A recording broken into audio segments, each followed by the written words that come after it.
Hello, crypto. How's everybody doing out there? I hope you're doing well. Look at all these wonderful, amazing Titan X meme coins behind me. An exciting show tonight. We have got Smooth and Crypto and the Verse on. We're going to be talking about all things Titan X meme fi. The aliens are coming. Inferno's was on a bit of a pullback for the last few weeks. It's starting to show its strength again. There's only one true bull. The king of MemeFi, the Infernal Bull, has already got Flux built on top of it. And this week, in a couple of days' time, we will have the aliens. Alien X will be built on top of Inferno. So we've got a couple of the gang on tonight to discuss some of the things that's going on. So yes, Josh, you want to bring everybody up? Smooth and Crypto, the Verse.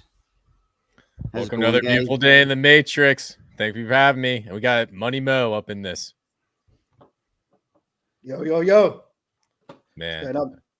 Yeah, so guys, real quick, let's just break this down. So Titan X doing its thing. We're seeing a lot of projects explode across the ecosystem. Just go around the room real quick. What's your opinions on the ecosystem, and what are you most excited for in this upcoming bull run, Titan X specific? Start with Bat Sports. Wow. Oh, that's a tough question. Yeah, keep it simple, guys. Just keep it simple. You know, don't make it complicated. Just keep it simple. You know, let's get the suspense up. You know what I'm saying? Let's get the brain juices flowing. Yeah, how I feel now, like, wow.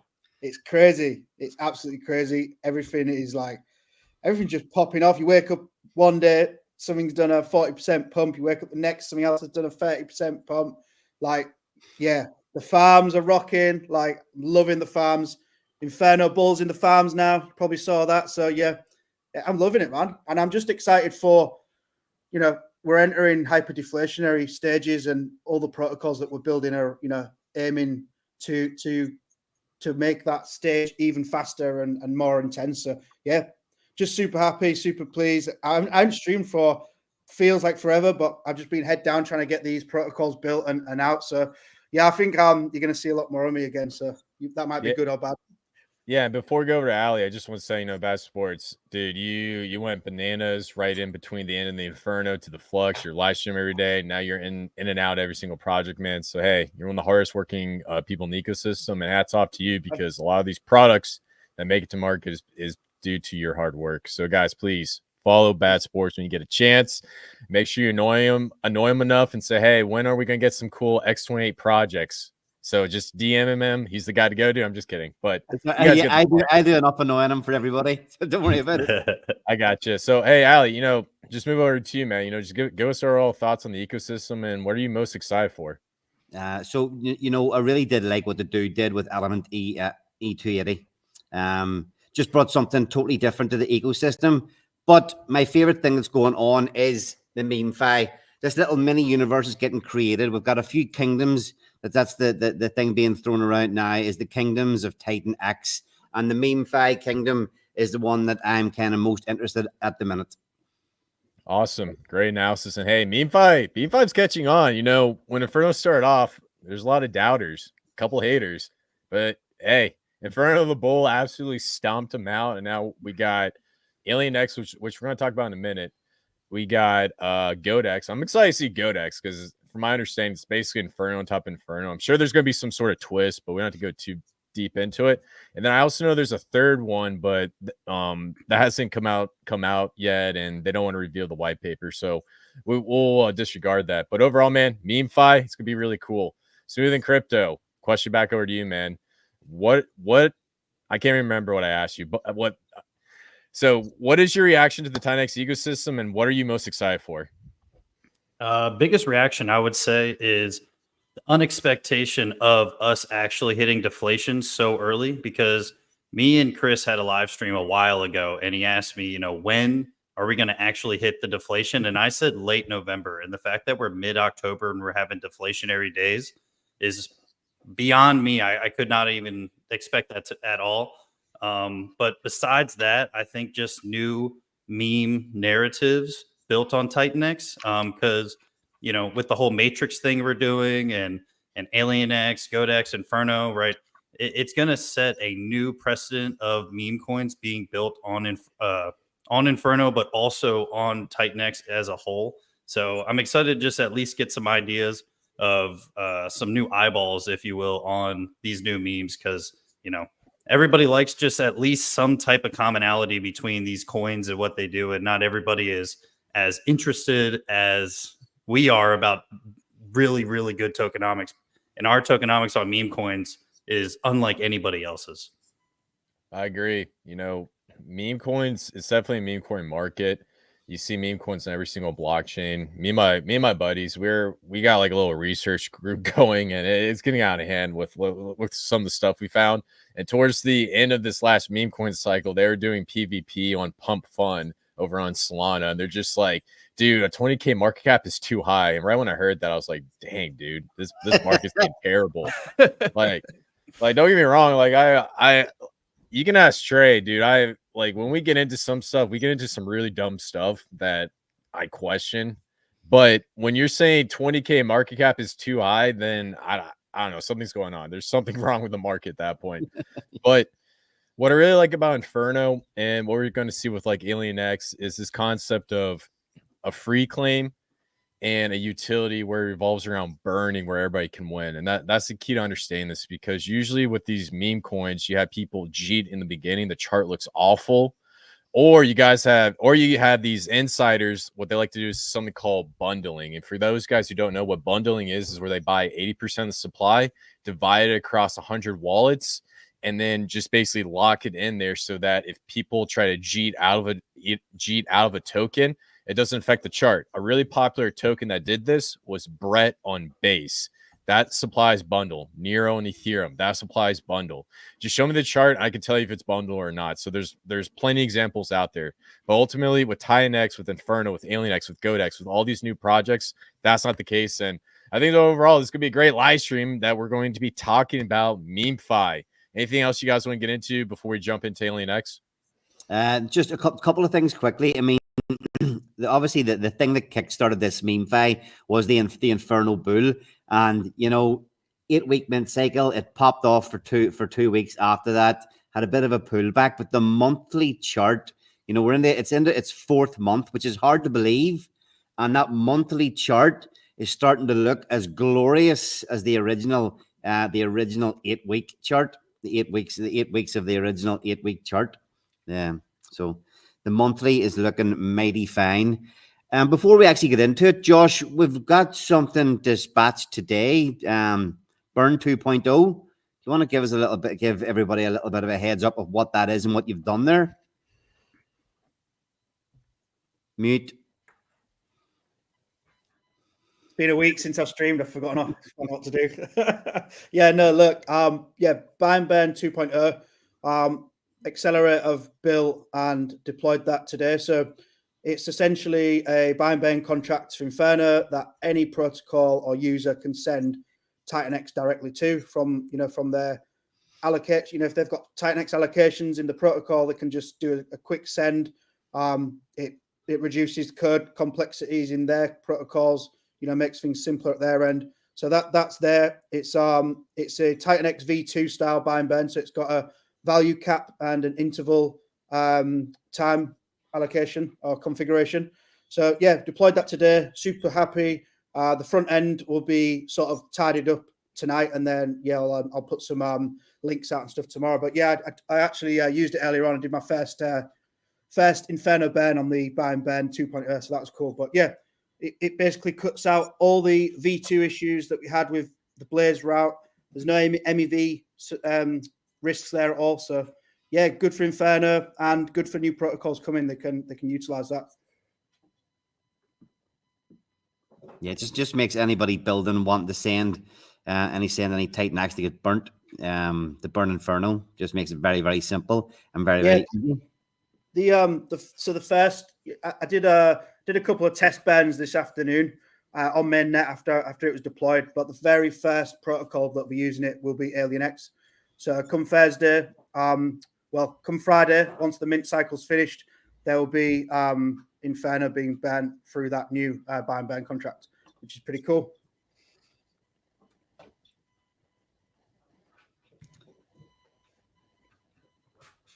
So yeah, we're gonna get a look at Alien X. Chris, do you want to pull the white paper up and do a little bit of a give a little bit of a spiel on what Alien X is? Yes, sir. Ready to rock and roll. I got my screen share over to you. Cool. So, can I ask you a question first before you even dig into it? You know, what made you want to do this? So Alien X, the idea came from Goo God. So Goo God's one of my really good friends. We've been training together for about 2 years. We've been in PDI. We've been in a lot of like the Solana meme coin run, the base meme coin run. We've been through every single phase of the cycle. And he hit me up one day and he was like, "Hey, I like what's going on with Titan X." He wasn't necessarily he was a big fan in the beginning, and then once the stuff with Dragon X hit, and then we got out of that initial hype phase, he kind of backed off a little bit from like Titan X and Hyper and whatnot. I was still a firm believer that Titan X was going to come back, and I did the math behind it. And I looked at like what was going on with Hyper. And I remember messaging Jake about this. I was like, dang, dude, you made a solid play on this. And so when he came back and after seeing everything and seeing the ecosystem blow up, he's like, why don't we get together with one of these teams and just launch some sort of meme coin, just see what happens. So we came up with Alien X and we got together with the Accelerate team that Ali and Bass Sports is. And it's just a big partnership. And what we're going to do is put out a new approach to Memify, build on top of the Inferno Bowl, and also bring in the adoption of Titan X, because this is the most critical time behind Titan X. So overall, I think Alien X, it's a huge experiment, just like any other of these projects. And in my opinion, if this experiment is successful, it could be a new approach to meme coins as a standard in the industry. Does that make sense? Yep, it sure does. Whenever you made the decision to kind of, or we're talking about, you know, doing this whenever when Inferno was starting to, whenever it was really pumping, obviously when it started to sell off and had a bit of a downturn, did you have any doubts about pushing forward with this? Nope. The first thing I said in my mind when I saw Inferno, I saw the hate it got, like where like when people hate something, it makes you want to back it up that much more. You know what I'm saying? That's how I roll, dude. I'm always about sticking up for the little guys. So when I saw Inferno do its little correction, and then I saw all the trash talkers came out, I was just like, man, dude, you could easily build on top of Inferno and build this ecosystem out and just make it go crazy. So I was even more motivated to create something that combines the two ecosystems, propagates the ecosystem up, and send this thing into hyperdrive. Woo! So that's how I see it. Let's go. Nice. Good answer. Yeah. So, you know, overall, you know, just with Alien X and the origin story, what we're creating here is a way to build into the Inferno ecosystem and just open up the gates for other projects to build on top of it.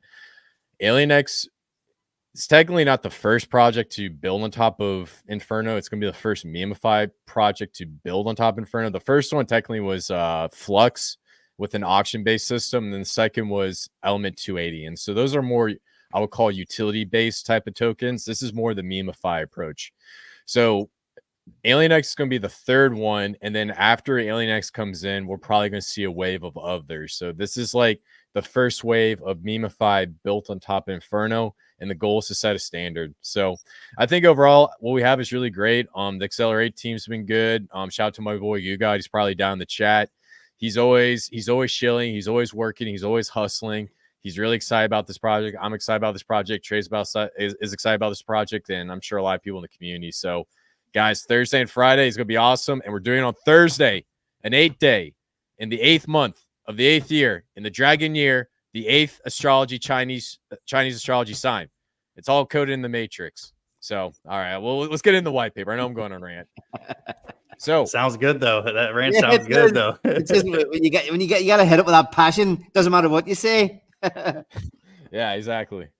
So just getting into Alien X, we have something called the X-Files. It's the white paper. If you don't know the X-Files, it's a tie into the movie. Shout out to Scott, because this idea behind it, Scott has a really, really creative mind when it comes to, you know, laying this stuff out. So I know he's down in the chat. If you guys see Scott, please follow him on Twitter. He's also part of the Accelerate team. Very hardworking dude. Yep. So with the X-Files, quick breakdown. we're going to have 8 Earth weeks, or aka 8 weekly mint cycles, very similar to Inferno. And then there's going to be 1 24-hour mint cycle per week. So it's the same format as Inferno. Most of this is going to be same. It's going to be similar to Inferno, except there's going to be a little bit of a twist when it comes to the buy and burn. And so we'll get into that in a minute. So there's going to be a celestial engine. There's going to be a buy and burn mechanism that drives Alien X to the entire ecosystem. And the goal is to reach hyperdeflationary. And keep in mind, Alien X does have a tax structure. So there's a couple things different. Now, Alien X mint phase, like we said, 8 weeks. First week, 1-1. For every Titan X you put in, you get 1 Alien X token. Week 2 drops about 8%. So that's 0.92. And then we go all the way to week 8, where it ends 1 every 0.44. So for every 1 Titan X you put in, you will receive 0.44 Alien X. Similar format to Inferno. If I recall, this one's could be a little bit more aggressive on the decrease on the mint cycle. So it's just a little souped up. And keep in mind, we took what we saw with Inferno and improved on it, and then added a little twist to it. So that's like the theory you guys got to think about when you look at this project. Now, just coming over to liquidity pools. We're going to get into the buy and burn side, and this will make a little bit more sense. But there's going to be 2 main liquidity pools with Alien X. There's going to be one that's where it's going to be paired up with Inferno, and then there's going to be second one where it's paired up with Titan X. These 2 liquidity pools, there's going to be 2 types of burns driven through each of these liquidity pools. And this is the twist behind the Alien X. It is going to be a dual-sided burn token, meaning not only are we going to be using Titan X to burn the Alien X, we're also going to be using Inferno to burn Alien X. So that's a little twist to this project. So the mint phase allocation, this is really important. So when we start the mint phase, all the Titan X that goes in to the Alien X auction, a certain percentage of it is going to be dedicated across the protocol. Now, the first 28% of Titan X is going to be sent into a buy Inferno vault. This is going to buy Inferno off the market, and it's going to send it to a Alien X buy and burn through the Alien X Inferno pair. So that's 28% buy side liquidity into Inferno. And when I say buy side liquidity, it means 28% of the economic energy from Titan X is being transferred into Inferno. That's the key to understanding this part, because I know a lot of people miss that. Now, next 28% is going to be sent to the Alien X buy and burn. This is going to be Titan X used to buy and burn Alien X right off the market. Right off the market. So 28% is going to be allocated to that. Next one is 20% Titan X burn. Inferno the Bull did, I believe, 8% burn. We saw a lot of protocols. Some did 4% burn. We saw Hydra do 20% Titan X burn. The goal of Alien X is not only to make this hyper-deflationary, but it's also to contribute to Titan X becoming hyper-deflationary. We are burning Titan X like it's nothing. That is the goal. Right at the right time, too. Exactly. Titan X is about to go hyper-deflationary. We put out a protocol to burn as much Titan X as humanly possible during the most critical time to be in the Titan X ecosystem. That is the key to understanding this protocol. Not only are we trying to expand Memify, but we're also trying to benefit the entire Titan X ecosystem by burning as much Titan X as humanly possible to benefit all other projects. Now, the next, we have 8%. So we're going to have 8% of the Titan X into the Inferno Burn 2.0. I believe 4% will be used to burn Inferno, and then 4% is going to be used to assist in the LP between Inferno and Flux, so that it helps out with the protocol and the buy and burn, and continue to increase the buy and burn through the Flux protocol. And then 8% is going to be sent to the Flux Inferno buy and burn. That's another buy and burn. And the goal of sending it to this buy and burn is to burn more Inferno off the market, but also to assist the Flux protocol so that the auctions can burn more Inferno while we continue to accumulate Inferno to use to burn Alien X. So the goal is to accumulate Alien X, burn a little bit, increase the value, and then once the mid phase is over, boom, burn it into oblivion. That's it. We're going to the 28th dimension at this point, and the Mo is going to be the leader of the Alien X army. So, and then last thing I want to say, 2% goes to a pool and burn. This is going to be used to help out with liquidity pools, and then 6% goes to a Genesis with no expectations. Now, the Alien X buy and burn is very simple, but it's going to be turned down a little bit compared to Inferno. There's going to be a weekly burn schedule. So of that 20% that goes into burn Alien X from Titan X, 14% of that's going to be used to do weekly buy and burns of the Alien X token. So starting on Thursday, we're going to have 2%, 2.6% burn. Friday, 2.8% burn. Saturday, 2.8% burn. Sunday, 0.8%. Monday, 0.8%. Tuesday, 1.7% burn. And then Wednesday, 2.6% burn. Now, the remaining 85.9% Titan X, that's not used to burn Alien X during that week, is rolled over to the next week. So what this is doing is it's accumulating as much Titan X as humanly possible. So as we go further and further and further into the mid cycle, the burns will get more aggressive. That's the theory behind this. So it's not only are we accumulating Inferno, we're accumulating Alien X. Now Inferno, and this is my favorite part of the protocol. This is what I really like. So of all the Titan X sent to the buy Inferno vault, 100% is going to be used to buy it off the market. And all of that Inferno that's stored in the protocol, there's going to be a 0.88% daily buy and burn of Alien X into the future. So we're going to accumulate Inferno, and it's just going to burn 0.88% every single day. So if we come over to the Alien X buy and burn, not only are we burning 2.66% of whatever's in that buy Alien X from the Titan X vault, you can also add a 0.88% Inferno burn on the other side. So it's actually a little bit more than what you see. And then the last thing, we're going to have a tax allocation. So there's going to be a 2.08% tax on sells. So if you sell out of the Alien X token, you have to pay a tax. 50% of that is going to be used to burn Alien X forever. And the other 50% is going to be used for Alien X LP for the Inferno and the Titan X pair versus Alien X. So keep in mind, if you buy into the protocol, there's no tax, but if you sell, there is a tax. So overall, we got post-mint phase. There's potential to build on top of Alien X, but right now we're just focused on the roll out this protocol. And we got game theory, future development, and across the board. So overall, guys, I know I've been talking. I know I just went on a massive TED talk, but what Alien X is doing is it's storing up Inferno, it's propagating this ecosystem, and then it's going to use it to burn Alien X into oblivion. And by doing this, it's going to assist other protocols on top of Inferno, and then it's also going to burn an unfathomable amount of Titan X to assist the entire ecosystem. Any questions? I know I went on an entire rant. And did you guys get all that?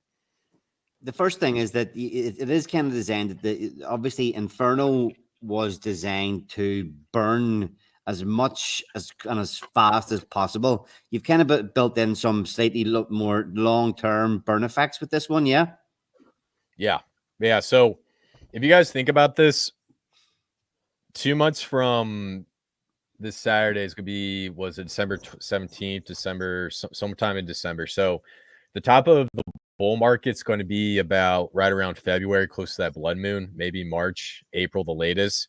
So by the time we end the mint cycle, all the Titan X is going to be out on the market. You're going to have a lot of Inferno being used to burn. And so that Inferno burn side is going to go throughout the rest of the bull market. So you're going to have some sort of deflationary pressure on top of Alien X until the end of the bull market. So yes, you are correct. It is much more long-term. Nice. Josh, you've been working a lot on a lot of these different projects. What stands out in this one for you? What do you like most about this one? Yeah, I like the so we've got the core, which is it basically works as like a vault where Inferno is held. So you've got 28%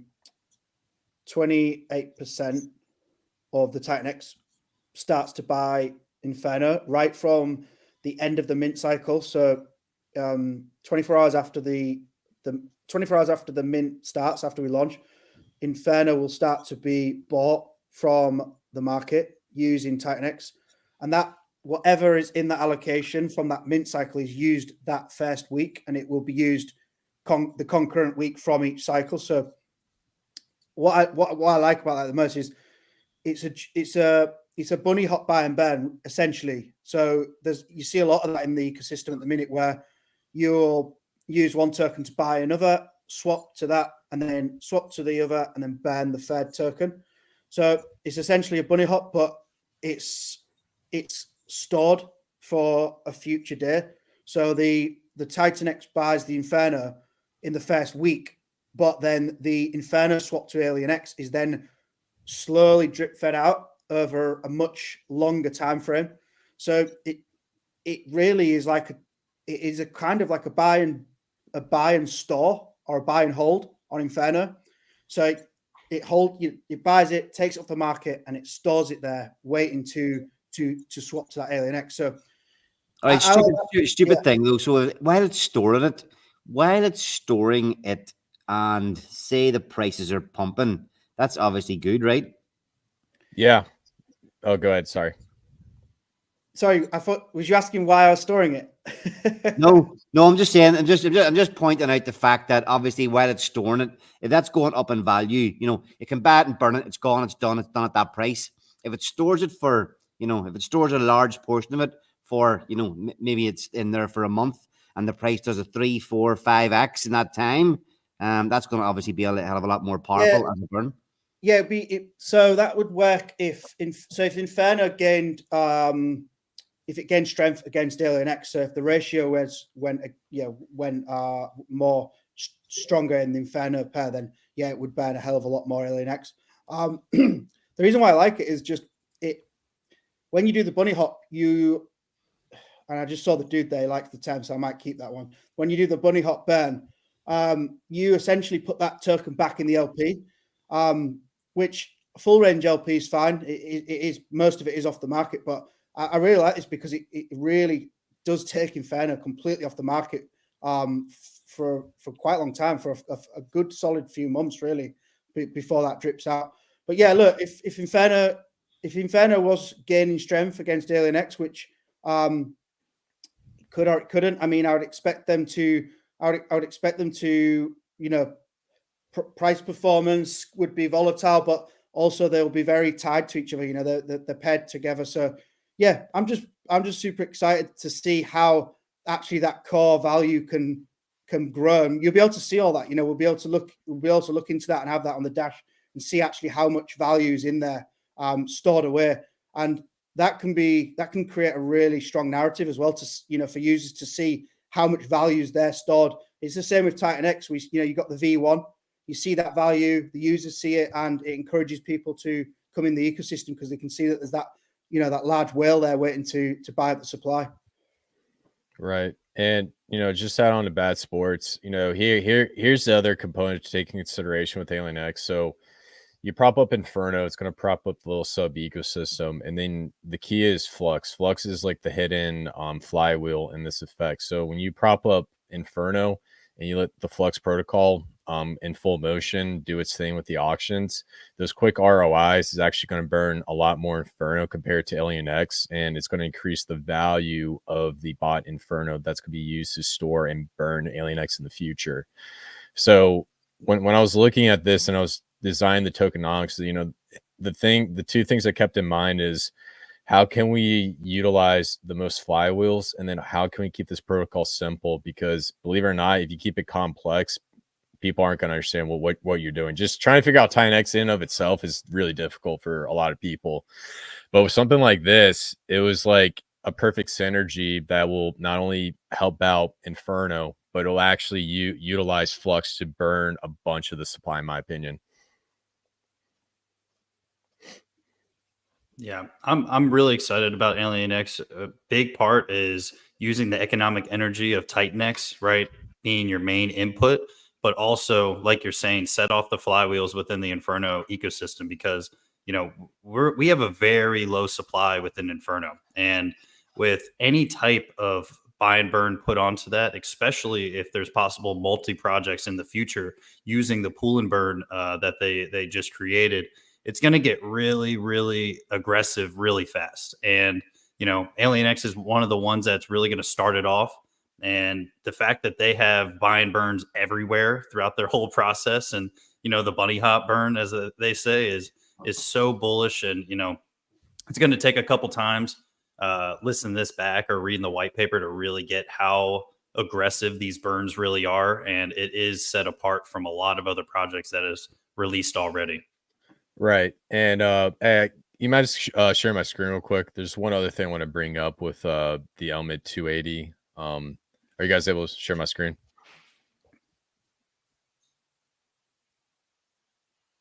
So like just building off of what you said with like the flywheels, and then the other thing I also want to point out with E280. So right now E280 has a pretty good decent LP with Inferno. So this is just my diagram of an LP.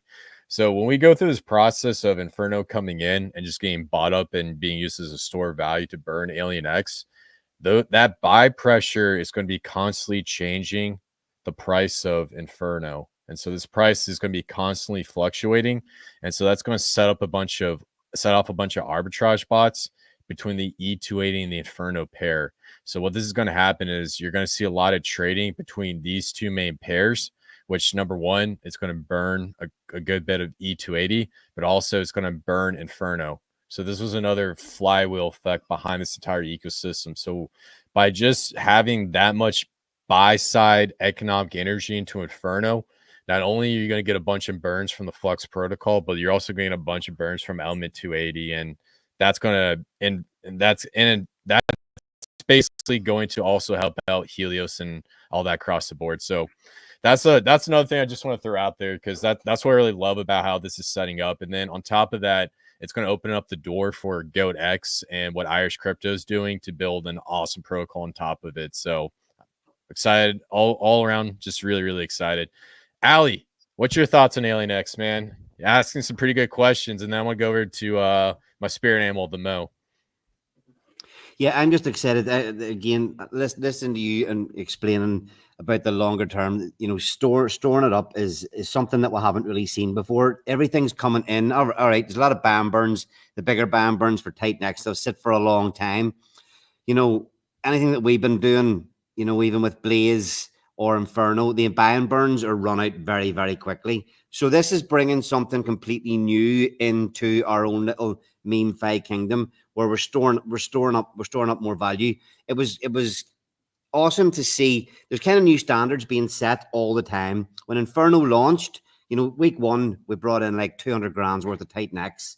And there was a kind of, can we get to $1 million in the buy and burn? And then by the end of week 8, it was like $1.8 million of Titan-X in the buy and burn. But MEV stuff aside, that dissipated so quickly. The buy and burn burnt out. It was gone in literally 3 weeks. And what this is really starting to do is starting to add value into the system and keep it there. I think, when we've seen the likes of, Awesome X last week bringing in, 1.1 trillion. We see Volt bringing in almost $1 trillion every day of the mint.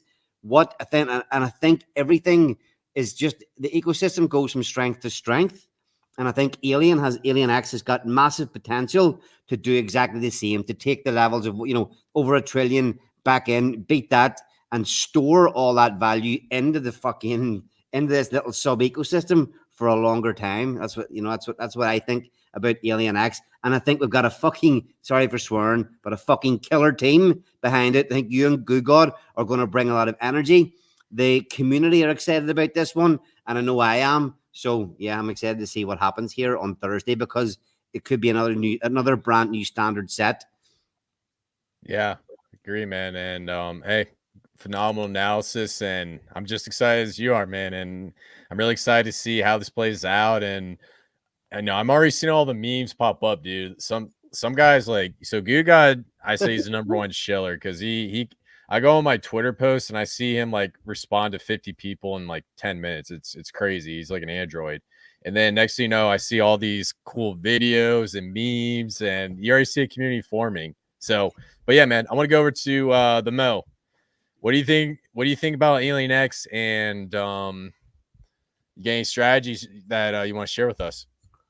Because I can't speculate on it. Yeah, no, I got that. Number one, you're breaking my brain here. Like every time you mention something else about your Alien X protocol, in the back of my brain, I just got this voice going, bullish. Yeah, man. Bullish. Bullish. So It's absolutely insane. I can't wait to see what this is going to do. And I absolutely have to apologize to you because we could have streamed about this a week ago, but I had to basically blow you off because I was a douche. So apologies. We could have got this out much sooner. That's my fault. This is going to be crazy for the ecosystem. I'm bullish on Blaze. I'm bullish on Inferno. And now you're going to do something that's going to just burn Inferno. Oh, but it's going to burn more Titan X. Bro. Gimme. Bullish. Yeah, man. I love you guys but so that, much. That 20% Titan X straight up burn. Again, I've said this a few times before, but Jake was saying before about all these protocols stepping up and they're little tiny balls burning a couple of percent here, a couple of percent there. Somebody step up with a set of big balls and burn 20% because Hyper was the only one doing it at the time. And so none of the other protocols have stepped up to do such a massive Titan X ban burn. I didn't even mention that, but that's pretty freaking huge. Yeah, man. It's I amazing. want to. Yeah. It's absolutely amazing. And all these protocols keep getting bigger and bigger and bigger. And each one is just going balls out. And bullish. Just constantly in my head, man. But hey, I got to go. But I wanted to be here so I could shout out and give you my support. I love you guys. Please don't say that. Please don't say that to any of your seniors. Start going bullish. Yeah, man. All right, and you got it. Hey, man, I just want to say, Mo, always do appreciate you. And with that live stream with Alien X, some things got jacked up. There's miscommunication. It wasn't your fault. It was my fault. And just want to say thank you for the support and thank you for all the things you do to educate people in this space. I appreciate you for saying that. It was all me, 100% all me. You're a good man. I love you, man. I got to get going. Bullish on Alien X. Let's fucking go. Love you guys. Let's go. Peace out, bro. Peace out. Man. So I think ultimately, just building off with what Ali was saying about the burn, when it comes to this type of protocol, you guys got to remember the whole point of this is burn Titan X. Everything's paired up with Titan X. So if Titan X goes hyper deflationary, whatever protocol A, B, or C you're in, it's going to do like a 10X, a 15X, a 20X, a 50X. It gets into Hart's Law. And if you guys want to know a simple way to understand Hart's Law, like when you're at the beach or you're in your boat and you see the tide rise and fall, that's Hart's Law with these tokens. So when the tide rises, everything's going to rise with it. And so with what Alien X is trying to do, our main goal is to create something with crazy pumpamentals, but also our other main goal is to burn Titan X. We want to burn more Titan X than the Hydra, dude. I guarantee you that could be within the realm of possibility. We might burn more Titan X than Hydra because this is a meme coin. And keep in mind, meme coins get a lot more hype than all these other DeFi utility coins and stuff that people are confused about. Look, we got an alien, we got X behind it. We're launching on some really great matrix coding days. It just all makes sense. You see what I'm getting at here? Yep. Absolutely. So here's my question. I can't speculate Alien X, but Smooth and Crypto can. So Smooth and Crypto, I know you don't have a project, and I believe some people were talking about something like Donkey Inu or something. What's that project called? It was like something Donk. It was like the Dong X. Dong X. Yeah. All right. So if Alien X gets to $1 billion market cap, will you launch Donk X? Yes. You will? Okay. All right. Alien X gets to $1 billion. I mean, I think I got to, right? Okay. So you're gonna launch Donk X, and then Ali and Bass Sports will help you with it. Yeah. Yep. Okay. That one's easy. Easy branding for that one. Easiest way to get projects out is just peer pressure on stream. We all know this. All right. So you guys hear it here first. If that happens, Smooth and Crypto launch Donk X, and then Mo will be the unofficial ambassador that he didn't agree to. That's what I think. That's perfect. Perfect storm. Yes, sir. So yeah, man. Overall, guys, Alien X, it's gonna be awesome. Thursday's coming right around the corner. What I'm probably gonna do is like a community live stream like this, starting at 12 p.m. Eastern time. I'm gonna send it out to everybody. You guys can hop on. If you're a founder, you got a project, you want to come on and talk about it, we can talk about it. If you guys want me to just do TA about stuff, I can sit down and just do TA with you guys for a couple hours. Whatever we want to talk about, We will do a project launch stream during the mid phase on Thursday. All are welcome.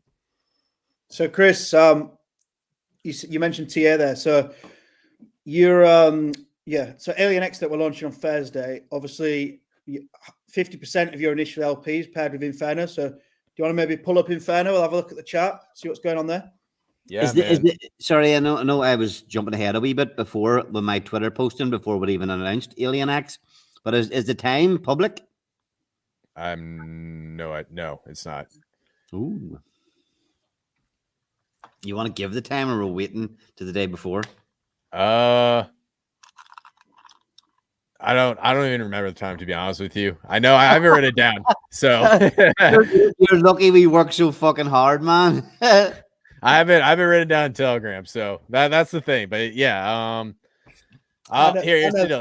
Here's the deal. If you guys want to give the time, I'll leave it up to you guys. So feel free. Now we're gonna put the landing page link out, so that'll have the countdown on it in the morning. So I think a big the only reason for not giving the time out at the minute is just we don't want people to get wrecked buying on market. Is that right? Yeah. So Yeah.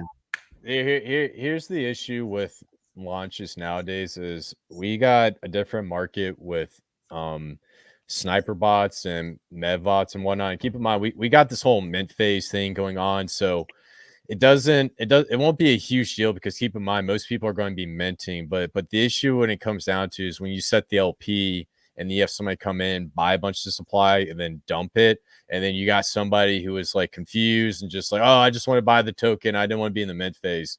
So, I mean, obviously, if you're going to participate in the protocol, I would encourage you to go through the mint phase, but also you have to take into a certain degree of consideration for that type of scenario. So it's just one of those things when it comes to crypto that we got to deal with in this new day and age. And hopefully with the new Ethereum updates, we don't have to deal with this stuff in the future, but we'll just see. Yeah, well, look at it. The landing page is the countdown is on the landing page, and the countdown is on the Titan X Hub. You know, a perfect example of the community being smart enough, because I many a time have been wrecked. You know, thinking that I'll get my transaction in nice and quick on a launch. So yeah, many times I've been wrecked. But the Awesome X launch was a perfect example of the community not buying at launch. The bots were the ones that got wrecked this time out. So if you're watching and you're going to participate, do not buy on the market at the start. Just mint or wait at least a few hours to buy on the market. Yeah, I'd like to touch on that real quick. So we've actually formed the Titan X allocations for both the pools are really, really, really small. The LP is going to be super thin. So the amount of Alien X that can get sniped is absolutely, it's minimal. So yeah, I wouldn't, do not buy on that launch, on that deployment launch, because you'll be buying into ridiculously thin LP and you will get botted. So, just wait, let the bot do its thing, let it sell out, and then you can start buying on market if that's what you really want to do. So yeah, just be very wary of it. And like Ali says, Awesome X was a great example. Sniper botted, no one from the community bought it. The sniper bot sold at a 60% loss. And then we carried on with the mint and the natural buys and sells. So yeah, just be really careful around that launch. Jake wants to jump on the stream, so someone will send in the link while we get into the Inferno TA, Chris. So go ahead, mate. All right, so I just want to talk about one thing. If you guys have been paying attention to what I post on Twitter, I identified a bullish divergence on Inferno.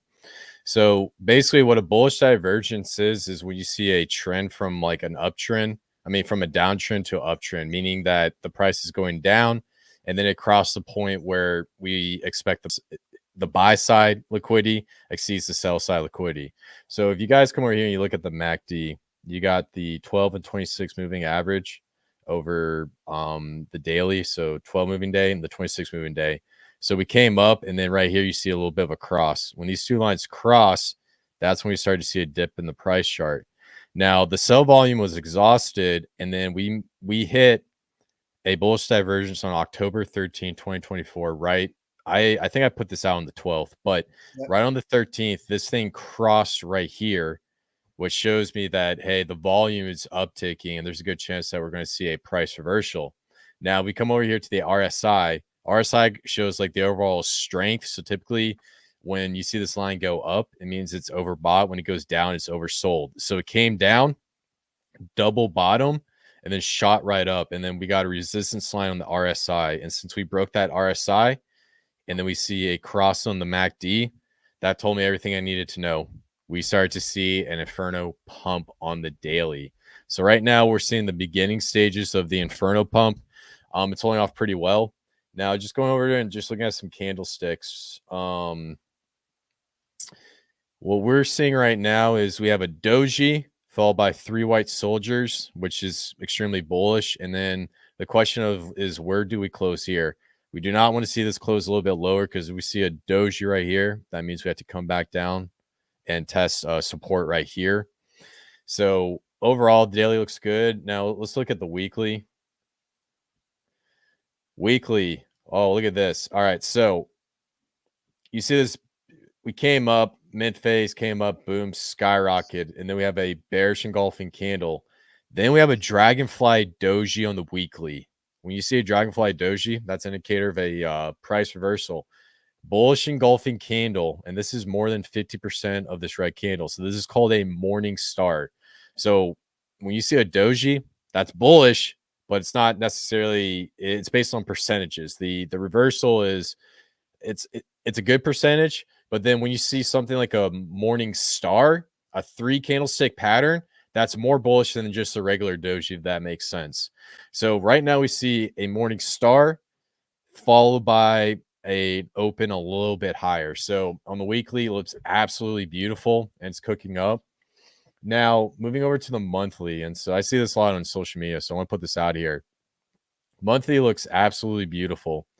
So we started with the 2 months with the mid phase, came up, and then now we have these 3 candles.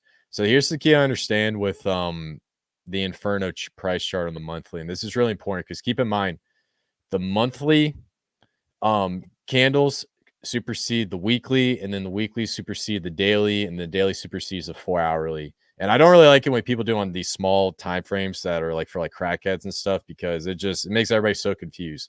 I like to do higher time frames just to prop it out. So with what we're seeing on the monthly, if we get a close, I don't know, man. I think I seen you on a stream the other day looking at the 5-second chart or something. Did I? all right, that was E280. I was peer pressured. Okay, all right, fine. He's calling me out, but the main point I'm trying to get across is with what we're seeing on the monthly, if we close out right around here or a little bit higher, you're going to have something called the 3 white soldiers on the monthly, which is probably one of the most bullish patterns on one of the highest time frames possible. So my indicator on this Inferno chart is absolutely bullish. I don't see anything bad with the charts, and the outlook for the foreseeable future is looking good. So good stuff, man. What's up, Jake? How we doing? Doing good. I'm listening. Continue. I like this. Okay. I like this nice little chart right here. It's pretty Yes, decent sir. chart. It looks Yes, good. sir. Yes, sir. Here, we'll go to Ty next. I'll go back on to my Elliott. There. So I think overall that was my full analysis on Inferno. Now, Titan X, I don't know if I showed you this, but one thing that I'm noticing is Titan X just hit a massive bullish divergence on this recent pump. So if you guys see right here, we got the MACD, we have a cross right here. And then basically I'm seeing 2 things on the RSI. We broke a downtrend, and then we also see an inverse head and shoulder. So there's a shoulder, a head, a shoulder, and then a breakout. So what we're starting to see is we're seeing a massive reversal on Titan X, and it's showing a beautiful pump. And what I'm not seeing with these 12 and 26 is typically when the pump starts to dissipate, this blue line curls down. You see how it curls down right here? That means that you're going to see a momentum in the price starting to slow down. On the daily, it's actually holding up pretty beautifully, and I think it's looking great.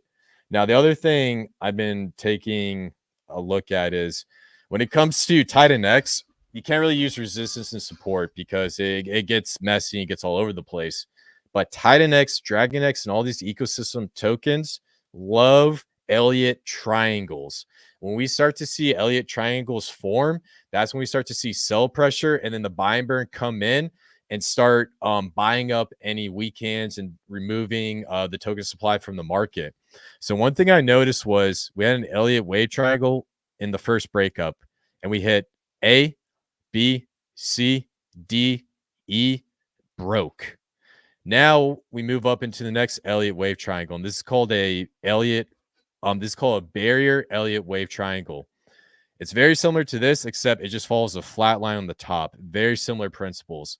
Now we start with 0, we hit A, B, C, and then we hit point D, and we skipped E, and we broke out.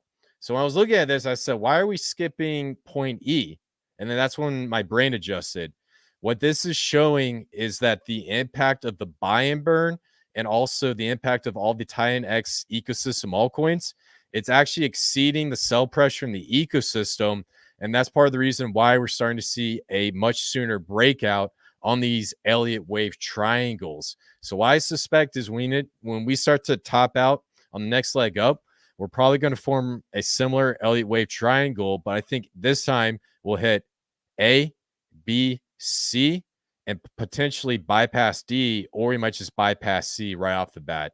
So overall, man, Inferno chart in front of the bull looking extremely bullish. TIAN-X chart absolutely looking beautiful. We're definitely on a little bit of a run. And yeah, man, excited for this ecosystem. Jake Sharp, any thoughts on that? Yeah, follow One that of the one. funny things. Yeah, exactly. One of the funny things is when it comes to like TIAN-X charting, especially built on TIAN-X protocols, is I see a lot of people try to use like support and resistance levels. But TA in general on build on TIAN-X projects is bullish skewed because supply gets removed. So usually when you look at a chart, it's a set number of supply. It stays the same. It's the same people operating within the chart, and therefore you get support and resistance based on human emotion. But I've seen a lot of charts where the chart doesn't even go back to support. 30% above support, it's like, nah, fuck it, I'm off. And that's because 10, 20, 30% of the supply is removed, and you have massive whales, which are basically just buy and burn smart contracts and rationally buying, irregardless of TA, which is why a lot of these charts are bullish skewed, which is like a nice side effect of the tokenomics. So I've seen that a lot. That's pretty cool. Yeah, I think it's great. And the one thing I was telling Trey last night when we were live streaming is every chart has a different approach when it comes to TA, and what TA you use on one chart doesn't apply to another chart. So when it comes to you looking at a certain price chart, you gotta look at different types of patterns. And I agree with you about resistance to support. You do not want to use that. That works very well with meme coins. I will tell you that. But when it comes to the inflationary, deflationary, VC, pump and dumps or whatever, it's not going to work too well. So overall, man, it's looking pretty good. So yeah, I think also as well, Yeah. like you never know what's going to be launched. You never know what's going to come out on a protocol. So how can you apply any patterns to it if you never know what's going to come out? Yeah. I mean, man, when you look at this TIAN-X chart, it looks a lot like a massive time frame cup and handle. Yeah. And on top of that, it's also following something called Wyckoff schematic 2 to a T. So there's a guy named Professor Wyckoff who studied different trading patterns. And if you look up Wyckoff and you just look at the picture, you can easily match it up. It's a very simple trading concept to understand.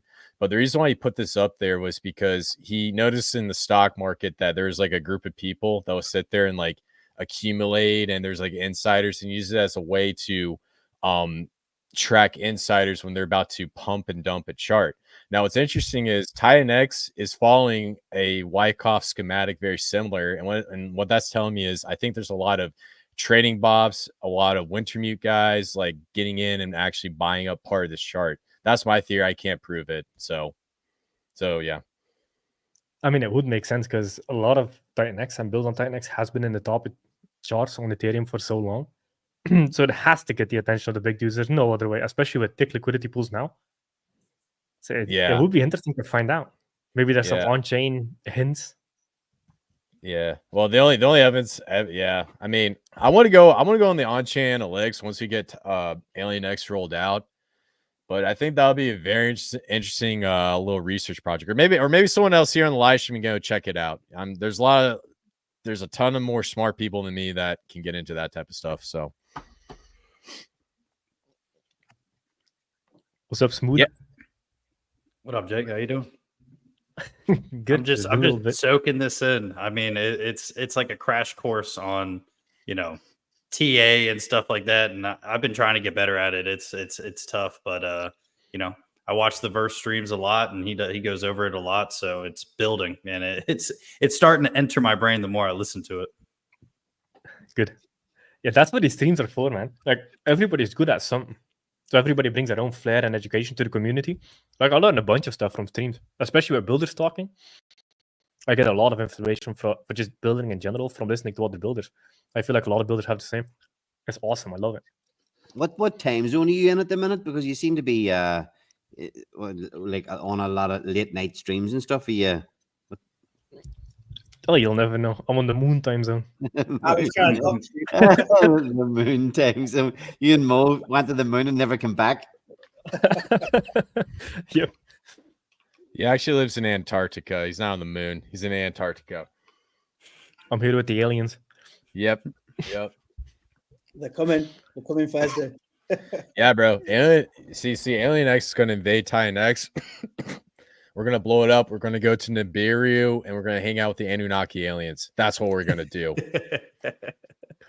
Hey, but I have Yeah, to yeah. say the branding for Alien X is very good. The branding is sticky. The videos are awesome, especially like the alien paired with the bull. Those look fucking awesome. I love it. I love all the art. Yeah, man, dude. The community picked up on it real quick. Like I was telling them earlier, guys were just posting these crazy videos, and I don't know how they created them, but it's awesome, man. We've just been retweeting them, and there's a whole army out there. So yeah, a lot of people are excited for Alien X. So Jake, I want to get your opinions on the burn of Alien X. You know, we're going with a 20% burn, trying to match up with Hydra. What's your overall thoughts on that? The Alien X by burn at Hydra. No. The Titan You X hear that burn. right? We're burning 20% of Titan X coming into the protocol. That's good. Yeah, that works just fine. Hydra has been doing it. Hyper has been doing it. Works perfectly. Because when you burn Titan X, it's kind of like a tip of the hat to other build on Titan X things as well. Because as Titan X goes more hyper deflationary, it builds everything in the ecosystem faster. Because like even when you use Titan X to buy and burn, it kind of leaves the market, but it can be accessed by people selling into the liquidity. So it's not really gone. It's just locked in the liquidity pool. But when you actually burn it, that's when you trigger hyperdeflation, which takes everything up. So I'm a big fan of the 20%. Like I'm working on a hyperdeflationary thing now that will be backed by all the hyperdeflationary things in the ecosystem. So I'm building on other people's stuff. And that will burn 20% as well. I'm a big fan of that 20% number. That's good. And I haven't looked at the statistics, but last time we spoke, I believe you said Hydra burned something like 14 trillion Titan X. It has 22.4 trillion that went into it, and it burned 20%. So that's around 4.5 to 5 trillion that sent to the Dragon X vault. But then all the other Titan X is locked in the Hydra buy and burn and in the liquidity pools. So it's probably close to 5 trillion plus actual burn. But then all the other stuff is in smart contracts. Oh, okay. So yeah, I mixed that up. Yeah, man. I think Alien X, we can do 10 trillion across 8 weeks. Let's freaking go. I love it. Yeah, I can see that. I can see that's definitely possible. That would be nuts, though. That would be absolutely crazy. But I think now that we're starting to get into, well, we're technically deflationary. I think you can say it's deflationary. The question is, are we hyper deflationary yet? In my opinion, I do think we are hyper deflationary based off of what I'm seeing, based off of the speed up. And you can look at the price chart and see the impact. But I think ultimately, you know, with Alien X, and then we got project protocols like Godex coming up, and then we got like 3 protocols building on top of E280. I think honestly, it's going to just accelerate the process, and it's going to make November phenomenal for the Titan X ecosystem. See the way you were posting, Jake, about being hyper deflationary or deflationary for like eight days in a row. If you got the stats, or where do you look at those stats? Can you show the people where you see that, or where you're pulling that from? Well, there's 2 places. So I used to do it all the time in Google Sheets, but now it's also on Premium Titan X Hub. That created a chart where you can see the liquid, and it tracks almost the same things that I track. So every day, part of my morning routine is I look at app.tightnex.win/stats, and I've been tracking it for like the last 100 days ish, and I just see the differences day over day, and then I can just chart it out like that. But I think that is building it inside of Premium Tightnex Hub. So when you see the charts where it's like liquid up, and then you can also see it there. So he has an actual chart. I've always been using Google Sheets. I just manually track it. How many days is it still going every day, or was there an inflationary day in the last few? I think we had an inflationary day yesterday, and then the 13 days before that was all deflationary. Nice. For today, I don't know yet. I'll be tracking that tomorrow.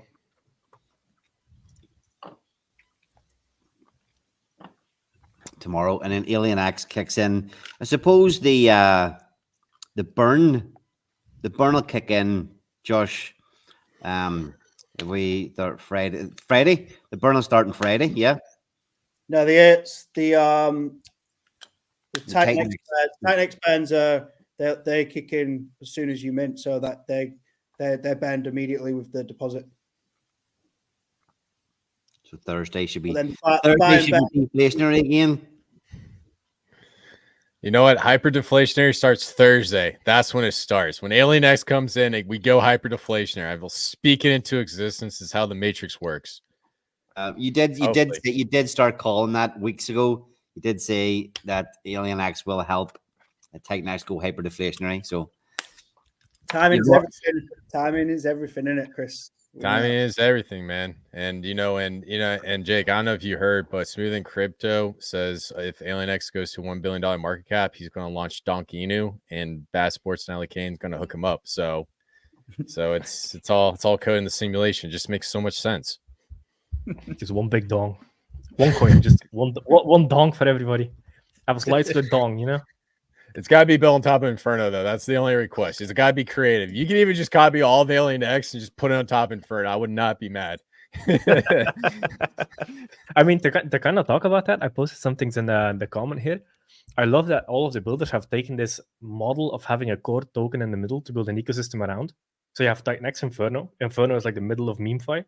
So even with Alien X, you're putting Inferno in the middle for the buy and burn and etc. etc. That is massively powerful because that prevents dilution. So you have the same effect with Dragon X and Awesome X, etc., built on top of Dragon X. You have the same with Volt, with Lotus that's going to be built on Volt. You have the same with Inferno, with Flux being built on it, Alien X being built on it, Goat being built on it.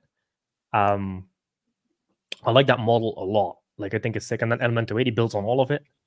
I think everybody caught on to that pretty quick. You know, there was whenever people started to say about, okay, we've got 3 or 4 tokens here that are, the kind of becoming up the centers of the separate kingdoms. And everybody just kind of latched onto that and went, right, that makes a lot of sense.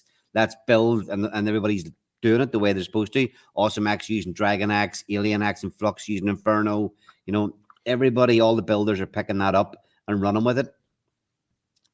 Yeah. Oh, 100%. Man. And it's still within the ethos as well, because you're taking in Tightnex and you're just forcing it through the pools. So like Bad Sports likes to use the term bunny hop.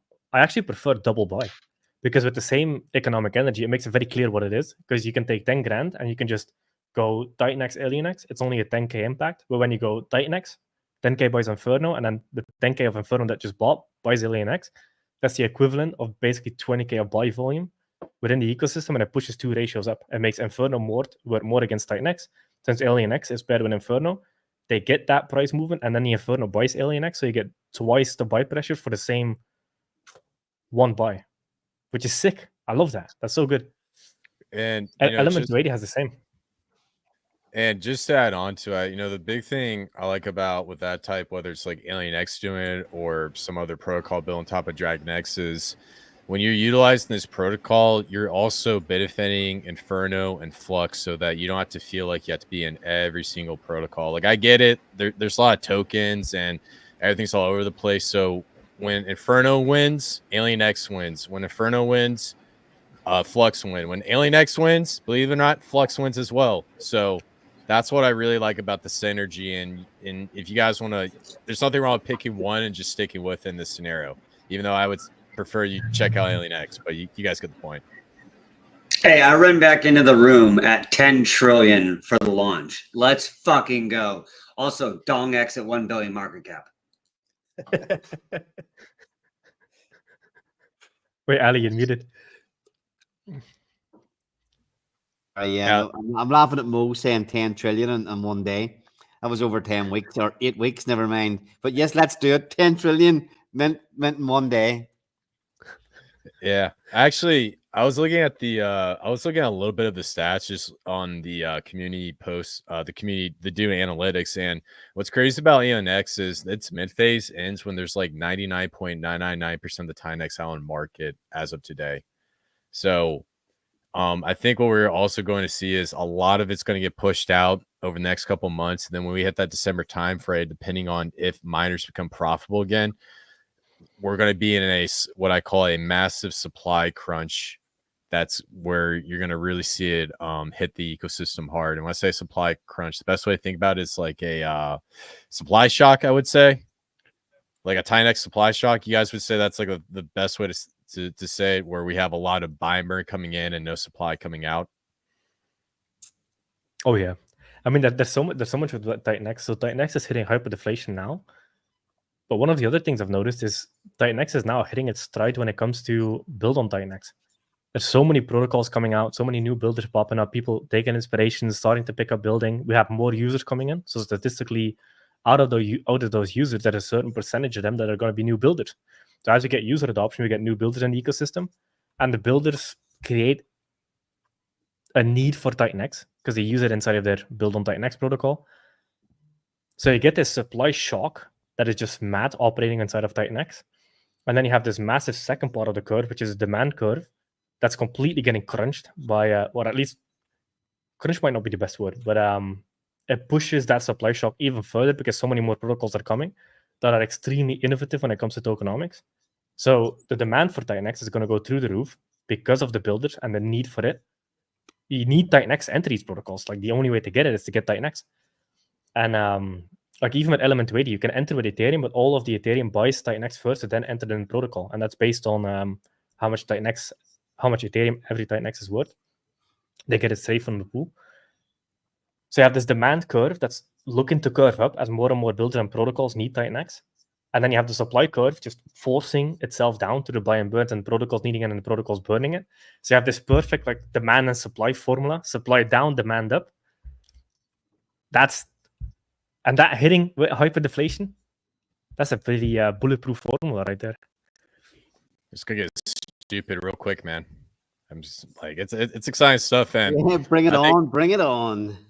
Yes, sir. And I think what I'm most excited for is the protocols building on top of X28. I think I'm really excited for that most of all. Like it'd be cool, like once you got X28 coming out and you have the ability to build something on top of base that impacts the Tinex ecosystem. You know, we can always bring Memify over to base and just full send something and get like, you know, a good article written about us in Cointelegraph. So. Oh yeah, a lot will open up with that. Oh, 100%. Yeah, if you think about it, so this is the other thing about this other component about Memify. So I know this is a little ambitious and we're going a little too far down the road here, but we're gonna have X28 on a lot of these meme coin focused blockchains. When I say meme coin focused, we're talking about Base, we're talking about Solana, SEI, even Sui. Even though they're big on the games, they're getting a huge meme coin presence. And when you have this protocol out there and you have the ability to build on top of it and put it on a different blockchain and, you know, just build, whether it's like Memify and just show guys like how this works, I think it might be revolutionary because a lot of people don't come to Ethereum for the gas fees. They usually go for like Sui, Solana, and these other chains. So in my opinion, I think it's going to be very revolutionary if we kick it off over there somehow, some way. Yeah, 100%. I agree. I think it's quite funny that every protocol that seems to come out, there's already protocols ready to be built on a protocol that's not even launched yet. I've never It's had. insane. It's mind blowing. It is. Did you see Steve's little teaser there of Viper? Yeah. I had a really nice touch where you can just toggle. So he's got Volt, he's got the wheel, and there's another 8 pillars. You can literally just, when you're in the DApp, you can literally just toggle between every single project whatever one, and it shows you all the ROIs. It's just another really nice innovation in the ecosystem. Mhm. And we're talking about protocols coming out. I'm pretty sure Volt is going to use Volt on Inferno is called Bull, but Bull, that's going to actually use Inferno as the input token, which is insane for the whole ecosystem when it comes in and you're starting to use all these tokens up for that protocol. Yeah, and there's just so much awesome stuff happening. Yeah, I also yeah. think that the protocols building on E280 was kind of crazy because going back to what Bass Sports says, he's like, there's literally protocols waiting for other protocols to launch, and they're building on top of it. And it turns out it looks like E280 has now 2 protocols building on top of it. I know Steve from Volt's going to build something, and then I know there's another thing rolling out that the dude mentioned on one of the live streams. So that's going to be crazy because that actually gets into every single ecosystem altcoin. Oh yeah, I mean, Element 280 is pretty sick. When you look at that burn page, it has burned quite a damn bit of all the ecosystem tokens. Now, another thing you kind of get with these liquidity webs like Element is it creates a supply sink inside of all the tokens as well. So, like for example, Element has a pair with Inferno. There's a certain amount of Inferno that's in a full range LP with Element that will never be able to be accessed. So that's another form of burn outside of the buy and burn. It's like there's a lot of game theory there. Like I tried tracking all of it inside of app.titanx.win/stats with relatively advanced, but it keeps track of all the Titanx locks and liquidity pools as well, because it's basically inaccessible. Like a price needs to drop practically 99% to get it all out of the liquidity pool. So like it's another supply sink that Element 280 created for all of the build on Titanx protocols. And to add on to that, this gets into like the PI Tropa stuff. So when you have multiple tokens in those LPs and it's in burnt LP, it actually creates this like price floor where the price can't drop below, because if in order to get all those tokens out at once, you basically will be clicking for like 10 years straight. So ultimately what E280 did was create this awesome price floor that can only expand based off the network usage. Yeah. I'm working on my hyperdeflationary thing. It's going to do a lot of that. Bro, you gonna give us some And it's gonna alpha, be man? Oh man, I was working on the game theory today. I'm trying to innovate on how the minting process works, because I have some fucking sick ideas that I've never seen done. So I'm trying to work through that. But it is going to be a liquidity web with all the hyperdeflationary tokens inside of the ecosystem. So it will operate similar to Element 280, except we won't have the NFT with like the NFT, like staking rewards, etc. It will be 100% pure burn. So all the tokens are always on the market. But people that come in and mint, and a smart contract will split it across all the hyperdeflationary tokens in the ecosystem, and then buy that token, and then buy. I'm thinking about calling it Shogun. I think it's a sick name. And since it's already kind of has a rep in the community, so Shogun should be the hyperdeflationary thing I'm building. Shogun still sits there on Titanx Hub, and Yeah. nobody knew what it was. I'm sneaking in there. I'm like, I'm already on it. You didn't even, you have to promote, you have to give a white paper before you get on Titanx Hub. Yeah, take it down. Get it out, Mike. I found the loophole. Imposter. Yeah. So I'm trying, and it will lock up a lot of hyperdeflationary tokens in the ecosystem. Through that, it will buy bunny hop or double buy through all the pools. It will use Titanx as the input, burn 20% of it, 80% will route through all the pools, and then I'm working through some massive. Come on, you fucking knew it. Yo, That's Ted, crazy. Ted, you're fired. Ted, you're fired. Yeah, but that's for a little bit later on. Like first, let all the launches happen, let the community stuff come out, and then it's going to come after that, and it will build on top of all of it, basically. Yeah, here just on that. Look, you've done a great job in supporting all the projects. Letting them get out. I know you've got a lot of great ideas for yourself and many things you're building and working on, and great ideas, and obviously a great understanding of the whole ecosystem and what's going on. But you have done a fantastic job in supporting the builders. and not just supporting them, but being out public and on coming on all these streams as well. Yeah, I just want to say thanks for doing all that. It's a massive thing for the whole ecosystem. You know, we're out here working hard to build things that, you know, to help make ourselves successful, and you're helping everybody. You're helping us build good stuff, and you're helping us do this for the community as well. So yeah, just a wee quick thanks for all that effort you're putting in. It's not even your own tokens. Yeah, I mean, building a lot of these protocols are not simple protocols. Like there's a buy and burn contract that needs to be flash loan like MEV protected, etc. There's a lot of like complexity that goes into building smart contract. This is not just a ERC20 token generated. It takes 2 minutes, $50 of gas fee, and you just have a smart contract up. Like these tokens take money. Well, they're not even just forks of other things that they've done. Every single project has got innovation and new things, and, you know, new ideas and new code. So it's tough. Yeah, 100%. So you're spending your own money, you're paying for audits, you're trying to get the code right, you're working with developers, you're spending time and money building it for the community. So that's why Build on TitanX is great, because the community supports it, the founder supports it, which is indirect community support as well. So I support everything that is within the ethos. Like I'll talk about literally everything. As long as it's within the ethos, I'm behind it. Fuck yeah, because we're all behind it. And this is one of the cool things I've seen with the builders is everybody's behind everybody. Yep. There's none of this animosity. Everybody's supporting everybody. Everybody's helping everybody build, because they all realize that the bigger it is and bigger and better and more bolstered this ecosystem gets, the better everything does by default. It's like this. It's so unique what we have going on here. So I definitely want to support it, because this has never, ever happened in DeFi ever before. Like, no, this is uncharted territory. Seen this. Like this started when people were starting. We were we were starting to talk about this maybe a month ago, maybe 2 months ago, and you kind of think, yeah, it's a thing, but it's just got stronger and stronger. This whole everybody working together, and it's getting taken to new levels. All with every protocol that comes out, it's just taking it to new levels. You know, all these little, even the things that AlienX is doing, again, more innovation and really helping the other protocols that it's building in the little kingdom with.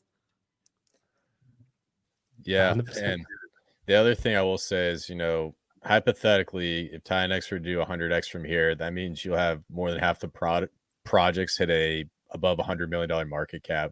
Just think about that for a second. Just think about that for 1 second. And then if it's 1,000x, and more than half of them hit $1 billion market cap. So I'm not saying that's going to happen. And, you know, all the stuff that Jake says for legal reasons, but ultimately, you know, if you see the expansion of this ecosystem, you'll see the impact on a lot of these altcoins. So, yeah, and also a big thing that new projects coming out is just another chance to get on the top 10, top 25 on Ethereum, and just getting more and more eyeballs at it, right? I mean, Vault released, it's what, 16 days old or whatever it is, and it's just been up there.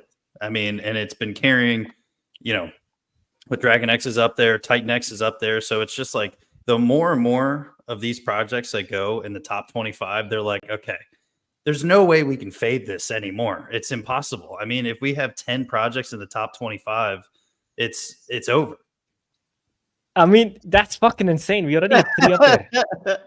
How insane is that? Yeah. Fucking, you know, Volt feels like it's been here for like half a year. It's only 18 days old.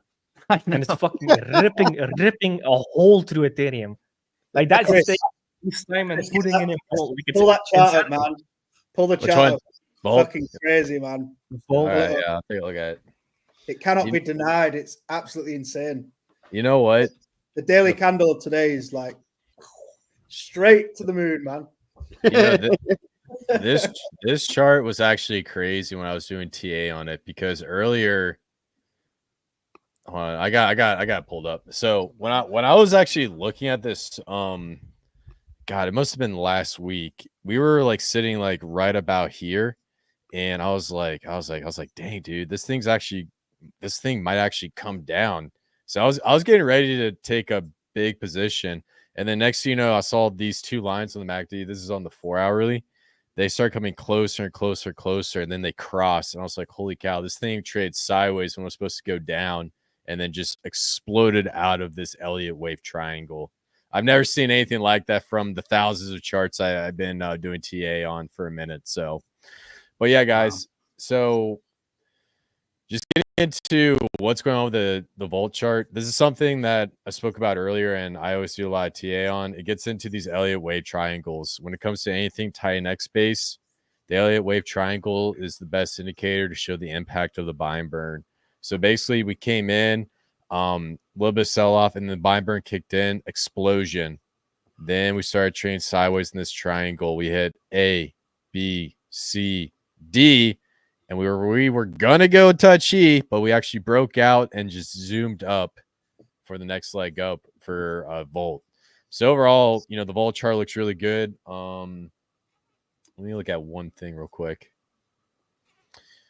Yeah, so the real question is if we come up here and touch the 1.61 on the Fibonacci, and then chances are we might start to settle down and form another type of triangle, or you can go past that. But I think the one thing that I'm looking at is from this breakout, where do we land and where does this chart settle? And then based off of that, we can use that to do a lot more price predictions going on to the foreseeable future.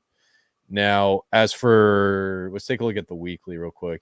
It's only been out for, you said 18 days. So, Yep. Holy cow, the weekly is looking beautiful. So, what I'm seeing right here is 3 white soldiers, and then depending on this weekly close right here, if we close down this weekly this high, that's going to be extremely bullish. And then I guarantee you on the monthly is just one big green candle. Ooh, actually 2 green candles.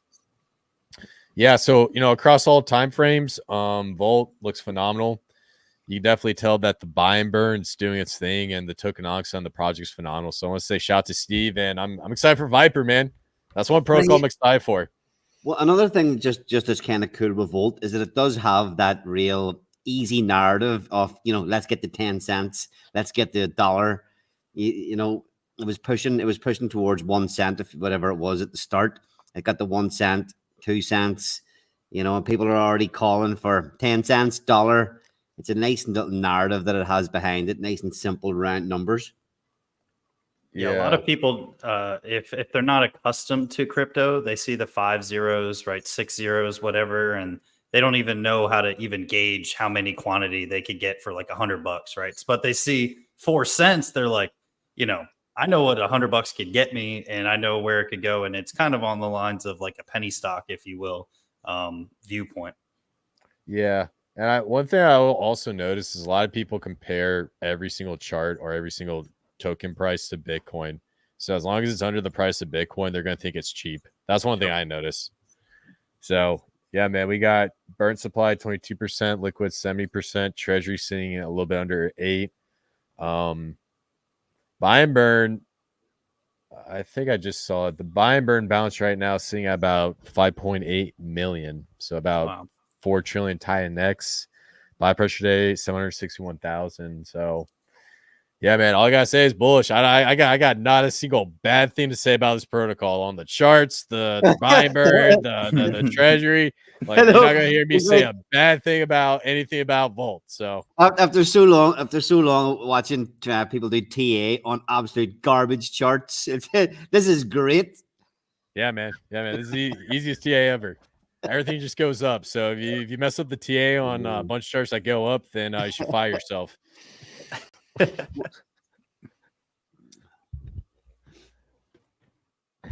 What's this? What were you calling those big candles? The soldiers, Chris. 3 white soldiers. 3 white soldiers. What is the 3 white soldiers? Oh, sorry, I glitched out of the matrix. I was like, is he dead? Yeah. You were like staring off into the abyss. Oh man, did I glitch out again? God damn it! I think I glitched out again. Hold on. Can you guys hear me? Yep. Yep. All right, I'll just bring it up real quick. Let's see. Can you guys hear me? Am I here? Yep, you're here. Because the Inferno chart had the same. The Inferno monthly was the same thing. Yeah. Let me. I'm gonna try to bring up my little trading cheat sheet, and it'll be the best way to show you guys. So I'm gonna do a quick present, and hopefully I don't glitch out into the 28th dimension. The aliens are coming. Yeah, bro. I can mathematically prove that Alien X is from the 28th dimension. Trust me, bro. All right, I got screen share up. So this one's from Binance Academy. I like to keep these things, and keep in mind you don't have to memorize everything. Everything takes a minute. So 3 white soldiers is right here. So typically the best way is if they're like uniform in pattern, that's a little bit stronger. But keep in mind, these charts are always all over the place. So, you might have one that's like a little bit smaller in the width right here, and then one that's a little bit longer. But anytime you see a 3 white soldiers, it automatically means it's bullish. And then the other one, this is called the Morning Star that I spoke about earlier. You have a bullish candle followed by doji, and then a bearish candle followed by doji, and then a bullish candle. Now keep in mind with like a morning star and some of these, you gotta look at the percentages. So if you have a doji and then like a bullish candle following, you want this bullish candle to be more than 50% the bearish candle 2 days before, 2 candlesticks before. So there's like a couple small rules you want to look at, but overall if you get like a little trading chart like this or trading pattern, you can use this as a great indicator of how to move in the foreseeable future. So, one second. That is one name. Bullish What's up? Abandoned Baby. That's one hell of a name right there. God damn it. I honestly Baby Abandoned. It's bullish. Only on crypto. You know what? I'm gonna leave that to Smooth and Crypto to look at that because he's gonna get into TA, and I can't do Alien X TA. So Smooth and Crypto, you're gonna be the Alien X TA guy. All right. So don't fuck this up. You got one fucking job. Well, the only thing I could say is that when I'm comparing to you and your TA, I don't know if I'm going to do it just as good a justice, but I'll start studying.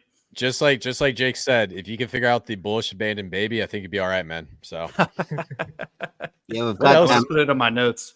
We've got Emeka in the chat there asking, "What's up, fam? Just joining. I hope I haven't missed much. You better watch the replay." Is all I can say. Yeah, this is a crazy live stream. What else we got? Yeah, so I think, I'm not gonna go through all this stuff. I think you guys get the point. But overall, all the charts look really good. It's gonna be crazy because when hyperdeflationary sets in, that's when it's gonna get really, really stupid. And I'm curious to see if some of these trading patterns hold up that we're witnessing there in the preliminary phases compared to the hyperdeflationary phase. So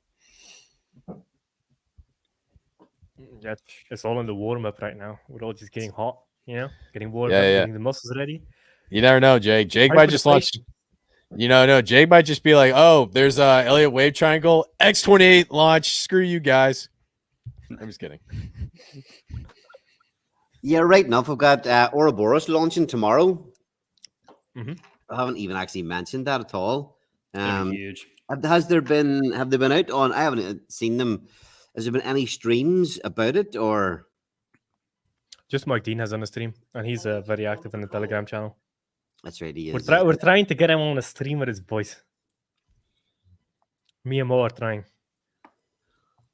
I heard he's actually like a really good dev. He's a really smart guy. He's got a lot of really great ideas, and this protocol is pretty good. I spoke to Mike Dean about it, and he thinks it's a phenomenal protocol, a great experiment, and this is a stable coin for the TitanX ecosystem. And for those guys who don't know, when it comes to stable coins, when I got back into PETA, I actually learned all these stablecoin protocols. And the goal right now is to create an algorithmic stablecoin that can be backed by crypto assets. That's like the golden egg of the crypto ecosystem. Terra Luna tried to do it, but Do Kwon kind of effed it up. We also had a couple other issues. I think Liquidity is having issues with adding liquidity to the Ethereum side. And so now with this type of stablecoin being added to the TitanX ecosystem, if this protocol is successful, that's going to be very, very big, and it's going to be huge for the adoption of TitanX, in my opinion. Yeah, this is one of the corner stores that we really need within the ecosystem, right? And, as of right now, we don't really have leverage or anything like that. So this is going to be one of those big players when you take the profits or want to take some profits and you roll it right back into other projects, right? It's just going to double, if not, no, not financial advice. The amount of coins really, that's amount of capital really rolling in. Yeah, Ouroboros is pretty big because it's multi-collateral. So multiple ecosystem projects can be in it. So it's gonna start with TitanX, DragonX, potentially even Volt. Like Volt has plenty of liquidity. 'Cause it's also a factor of liquidity. So it's gonna be able to take in any high liquidity, high volume, high adoption asset. Not really high volume, but like high liquidity, high adoption asset in ecosystem and make it lendable against. So people don't have to sell down their assets to take some profit or play another play in the ecosystem. Because there's two ways this can, like the perfect analogy for this is like a fork manufacturer, for example. Nobody's mad at the fork manufacturer if somebody buys a fork, stabs somebody in the eye with it. Like that's not what a fork was built for, but some people use forks like that. Some people use it to eat food, some people use it to harm other people. So like this can either be used as a safe way of taking profits without having a not financial advice, but a tax event because you're not actually selling your coins. So a non-taxable event allows you to take profit. Another thing it allows you to do is you can take a small loan, so like 1,000% collateral against your TitanX, and then do a play in the ecosystem, come back, pay off your loan, and then you're good. And you basically make profit in the middle. That's like the degen approach to it. But everybody will have to come to their own like risk level on that. But like these tools are used all across DeFi. Even big players use them. Like Justin Sun took $1 billion loan on Liquidity. It's $1 billion of Ethereum. Whoop, and there. Like these things can get absolutely nuts. But that will take time to prove. Like the code needs to be secure. It needs to run for a while. It needs to be flawless, etc. That's the big thing with these lending protocols. So they need time to mature. But the cool thing about ORX, the Ouroboros token, is it's detached from the lending platform, and then it just gets injected into the lending platform. So even if you mint ORX and God forbid something goes wrong with the platform, it doesn't affect the tokens. Like so, you're good there. So that's good security thing to know. But always with these new protocols, make sure you use your wallets. Don't max approve all of your tokens. So even if something happens, it's only like a small amount, etc. Just follow good security practices and give it time to mature. So ORX is a token. It's going to be 100% buy and burn. It's going to come into existence. It's going to have a cap supply. Max 10 trillion of TitanX can come in, and that's it. Then it's done. So it can happen in a day. It can happen in a month. It can happen in a year. Like it's uncapped when it comes to time, but it's capped in terms of number of TitanX. And then 100% buy and burn. And you can stake it inside of the ORX platform and earn fees from staking ORX. So it's a fee-earning deflationary token. It's kind of interesting. 100% buy and burn. So all the TitanX is going to buy and burn Ouroboros token over time. Yep. Nice. Wow. So tomorrow, I would have liked to see a burn in there, but like ORX itself, the tool is going to lock a lot of TitanX up. So kind of let it slip there. Yeah, tomorrow is it both launching tomorrow, the platform and the token mint? No, it's a token first, and then I think 3-4 weeks later the platform is going to launch. Okay, sweet. What was that? What was that TitanX cap on the ORX mint? 10 trillion, if I remember correctly. And is it all 1-to-1?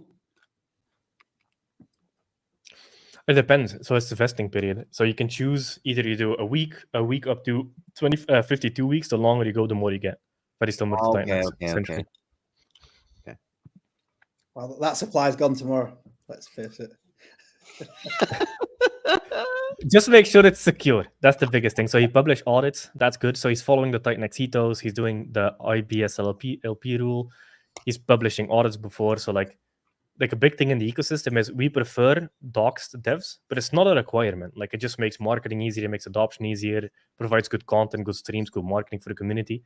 But like the doxing part is not a requirement. As long as you follow the ethos, you have audits, the code is good, you're interacting with the community, you've been active, everybody knows you. That's good. So he can dox himself if he wants, but it's not a requirement.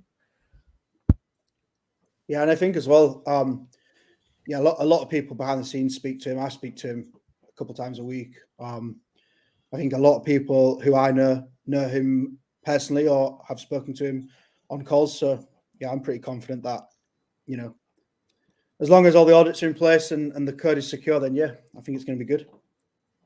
Yep, audits are the most important part. Even if there's a pretty face, if there's no audits, But there are audits, so that's good. Here's a quick question, an AlienX question. We'll drop it up there. What is the token supply of AlienX? Anyone Not wants to take it? sure. We'll see week 8 because it is mid phase. So keep in mind we start 1-1, goes down 8% every single week, and then once we get to week 8, it's going to be capped. So it could be hopefully something above 10 trillion. That'll be cool. But we'll find out week 8 is the main point I'm getting across. And now I'm keeping you to it. I'm keeping you to that 10 trillion. Actually, You said it? no. It's got to be 10.27 trillion. It's got to add up to 28. Yeah, but Got it. no, I got you. Yeah, obviously we've helped build this with Chris, and he's been very, very strict with the numerology and trying to build this thing. So some things have been a little bit difficult to fathom out, but we've got there in the end. Good. It needs to be. Like, numerology is a secret power, man, especially in these like cryptographic universes. It's all numbers. So the more you can leverage numbers, the better off you'll be. Yeah, it's crazy when you start looking at it from when you look at crypto from a numerology perspective, because some of the best projects I've seen launched on like an 8-day or a 28-day. I'm just like sitting here, I'm just like, you gotta be kidding me. And then there's some projects that don't do too well that launch on a certain day, and I'm not gonna get into that, but I think you guys get the point. So when you look at so many numbers and you're in the numerology, just get you thinking all day. So I think Jake knows what I'm talking about, but Oh yeah. And I've seen a lot of stuff around the number 4. oh, God, A lot of bad shit around the number 4 in crypto. yeah, 4, especially when we have a project launched with 4 and 3 together. It's no go. Yeah, well, we was like 12 hours from launching Awesome X, and Jake jumped in the DM. Like, I was like, no. Yeah. Move it. Oh, what was the date? What was the date that What was the first one? I'm just curious. It was Was it the Friday, 4th? Friday the 4th of October. 4th of October. I'm just gonna look at this real quick. But it's a 4-day. That's already enough to say no. But I think it also adds up to 4 if I remember correctly. The Yeah, it also does. Yeah, you don't want to do that. Nah. I remember those people in the people in the chat were like, "You fucking crazy, man! Why are you listening to that? That's stupid." Yeah, we got some heat for that change. We really did. We got some heat. It was like, yeah, do you know what? Fuck up, we're doing it. So Yeah, that's what I'm excited about the Alien X launch. It's going to be on 8/17/2024, 8-day, 8-month, 8-year, 8th Chinese astrology sign. Technically there's 13 months. We don't get into it, but there's not 12 months, there's 13. And technically October is the 8th month. So I mean, Octo is 8. There Yeah. is also that there. Some Yeah. gematria. But that's a good date to launch on. I like it. yeah. And then who's launching on the 28th of October? I know Lotus is doing 26, and then there's got to be someone launching on the 28th. There has to be. Ah, Titan dude, we X gotta did. get something Titan X together. launched. We got to launch a meme coin on the 28th. Then I'm just kidding. Dong X on the 28th. Oh yeah, yeah. Smooth and crypto. You got to launch Dong X.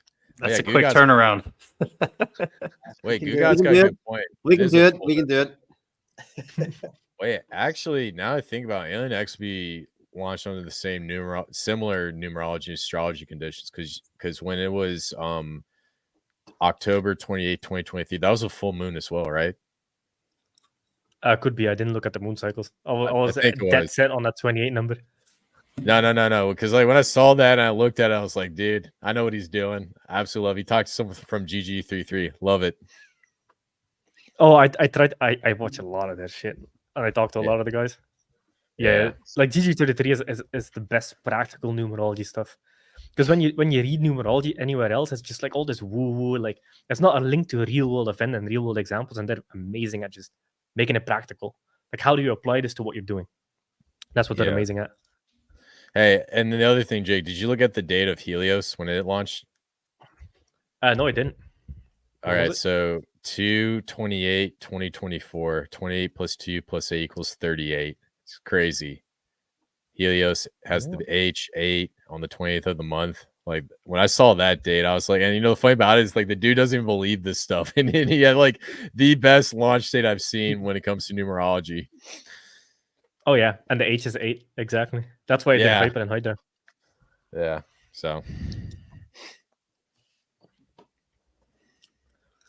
Mo still in the chat there shouting bullish again.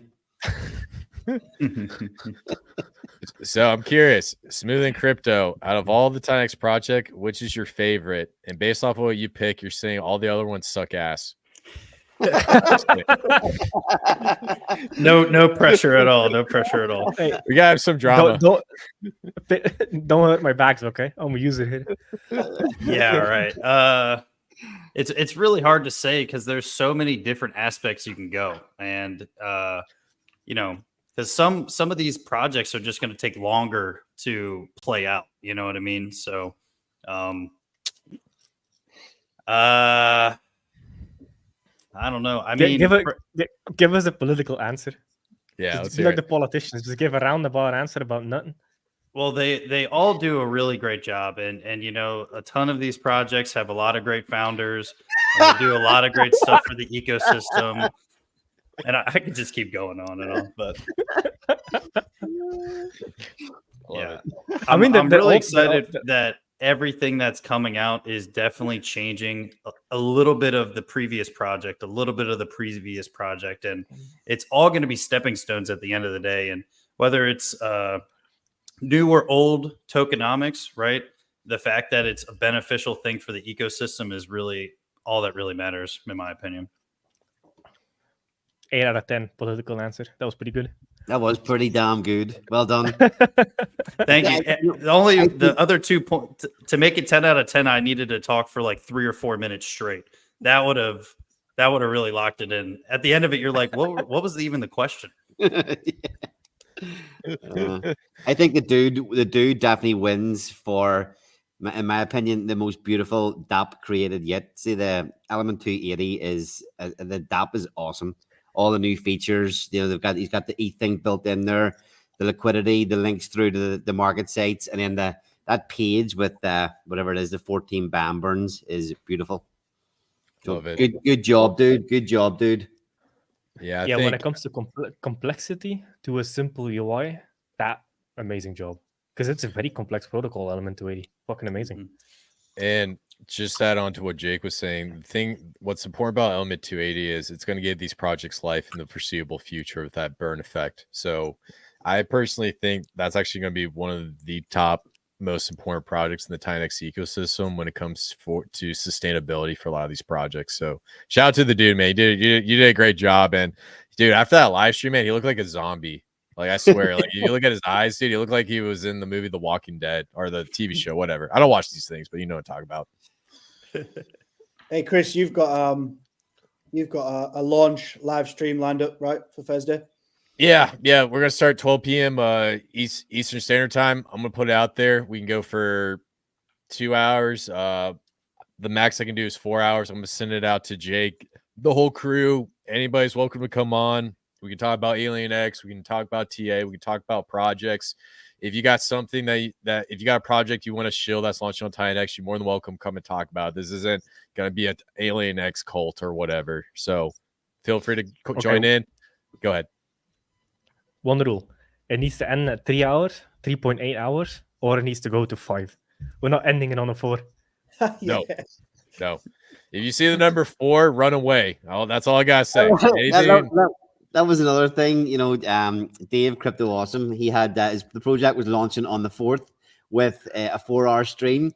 And Jake said, you can't do a 4-hour stream on the 4th. They're like, we'll put it back a week. And instead of saying we'll do a fucking 3-hour stream, he said we'll do a 5-hour stream.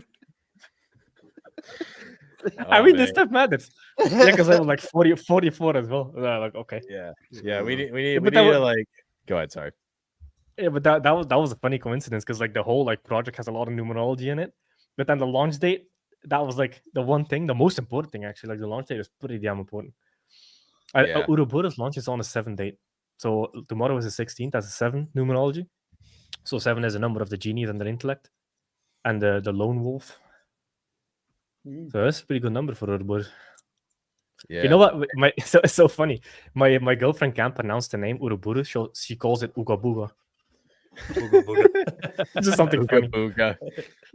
Well, the other thing I will say is, when it comes to numerology, gematria, and astrology and projects, so Bitcoin was launched on January 3rd, 2009. That's up to a 15, comes down to a 6, and it's on a 3-day, so a 3-6. The reason why Bitcoin became the most dominant market cap is because it's a capital B, 20th letter in the alphabet, and then it's also orange. Orange equals 33. So there are ways around it, but if you keep it consistent, then the outcome's going to be much better. Does that make sense? So Absolutely, 100%. I feel like Ali's just like, yo, Jake, Chris, shut the fuck up about numerology already. I love listening to you talk about it, but yeah, it's not locked in up here. Yeah. You still move that launch date though, Ali. Yep, absolutely. That's what I'm saying. A lot of times I go, fuck that shit, but something told me at that time, nah, this is definitely the right thing to do. Well, and then the other thing I want to ask you, Jake, about the launch of Hydra. Did you do it on? You had something incorporated with 38 in Hydra. I meant to ask you about that the last live stream. Yeah, I have to go back because I create documents and all this stuff, and it's not on this computer. But yeah, all the launches have a lot of numerology in them, and also the names. Like Shogun, I haven't looked into that one yet. So I might change the name. I just need something with a cool fucking numerology thing. I have another name in mind, but right now we'll call it Shogun. Yeah, numerology is embedded into all of it. The code, the numbers, the launch dates, the names, the marketing. Like the more you can just imbue the numerology into the marketing and the protocol, the better off it'll be. Because it's a numbers game operating within the numbers, which is a cryptographic blockchain. So like it's all numbers. So the more you can optimize that, the better. Dude, it would actually be cool if you called your project like Matrix Prime or Prime Creator. That'd be awesome. But then I would be stepping on Dean's toe. Oh yeah. I've just found something interesting that I didn't know. If you break Flux down, it comes out to 22, and we launched on the 22nd. And Bad Sports is a 22 master builder. There you go. That's crazy. You were 22? Great. Nice. Yeah. 22s unite. No fuck. If I can join the team, my lacrosse number was 22 almost my whole life. That's crazy. Were you born on the 22nd? Nah, 14th actually was my birthday yesterday. Oh, happy birthday, dude. Thank you. Do you bro. like traveling? I do, yeah. Makes sense. Yeah. That's cool. Yeah, I tend to travel in the United States typically, but I need to get out in the world. So I'm hoping this next year, the Titanx 2-year anniversary is somewhere crazy in the world that we can all just join there. Because I bet it's harder to come here than it is to go there. I mean, the thing Yeah. is, especially even if you lose your passport when traveling, there's open borders, so you can just get back in, just join the line. I might get some free stuff that way. I don't want to get too Exactly. political though. That's funny. Everybody's welcome. Yeah, we should do the anniversary party at Ali Kane's house. That's my vote. That's not a bad idea. he's all about it. Thousands of people there. Yeah, it's speaking of numbers, the numbers in the Titan farms is kind of freaking crazy. We're talking, a couple weeks ago again, talking about the infrastructure projects coming along, Titan farms being one, Ouroboros being another. The liquidity locked up in the farms, the numbers are absolutely insane.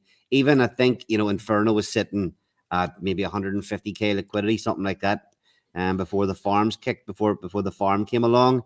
And yeah, it was up. I don't know if it's still, but it was over $1 million in liquidity today. It shot up. Yeah, from 150k to $1 million in liquidity. That is some serious infrastructure building right there. Like, Oh yeah, Oh, it's so beautiful. And it's all full range, so the price can easily move. Like I fucking love Titan Farms. Yeah. It's Yeah, epic. you know, it was like I knew, obviously knew it was coming. It was so busy, I wasn't really giving myself any time to think about it. But seeing that, not just seeing what it's done for the ecosystem, it's been amazing. And especially now, like this is the perfect time just before going hyperinflationary. We get all these thick liquidity pools. So if not financial advice, like Next has the supply and demand curve work out, well, then all of this liquidity just shoots through the roof even more without even any new liquidity being added because it's all priced in Titan X. Like this can get absolutely nutty. Nutty, dude. It's gonna get real stupid real quick. I love it, man. And it's great to see Inferno added to the farms. I saw liquidity of Inferno is sitting at like $1 million. So The awesome. the pull Titan X is 10x'd in Inferno since it was added to the farms. It's 10x'd. Wow. Yeah. So yeah, once you start to see that hyperdeflationary phase, that's really going to impact the Inferno chart hardcore, in my opinion.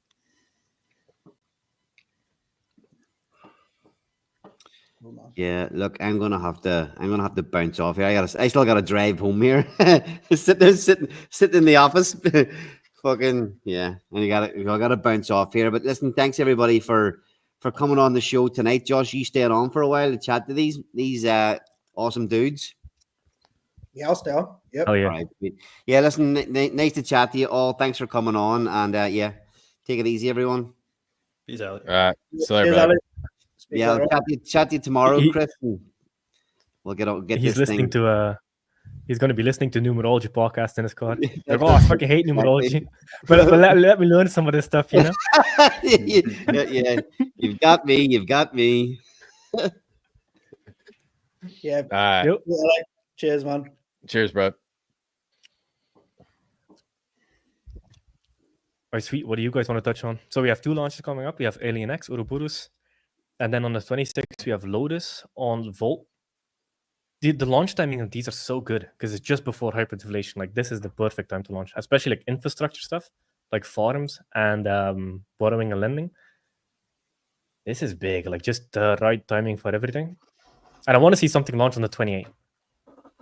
Yeah, we got to launch something. You know what? If we don't launch something on 28, maybe we got to get somebody to launch some crazy meme coin and just burn the LP versus Titan X or something. Something's got to launch on the 28th of October. It has to happen.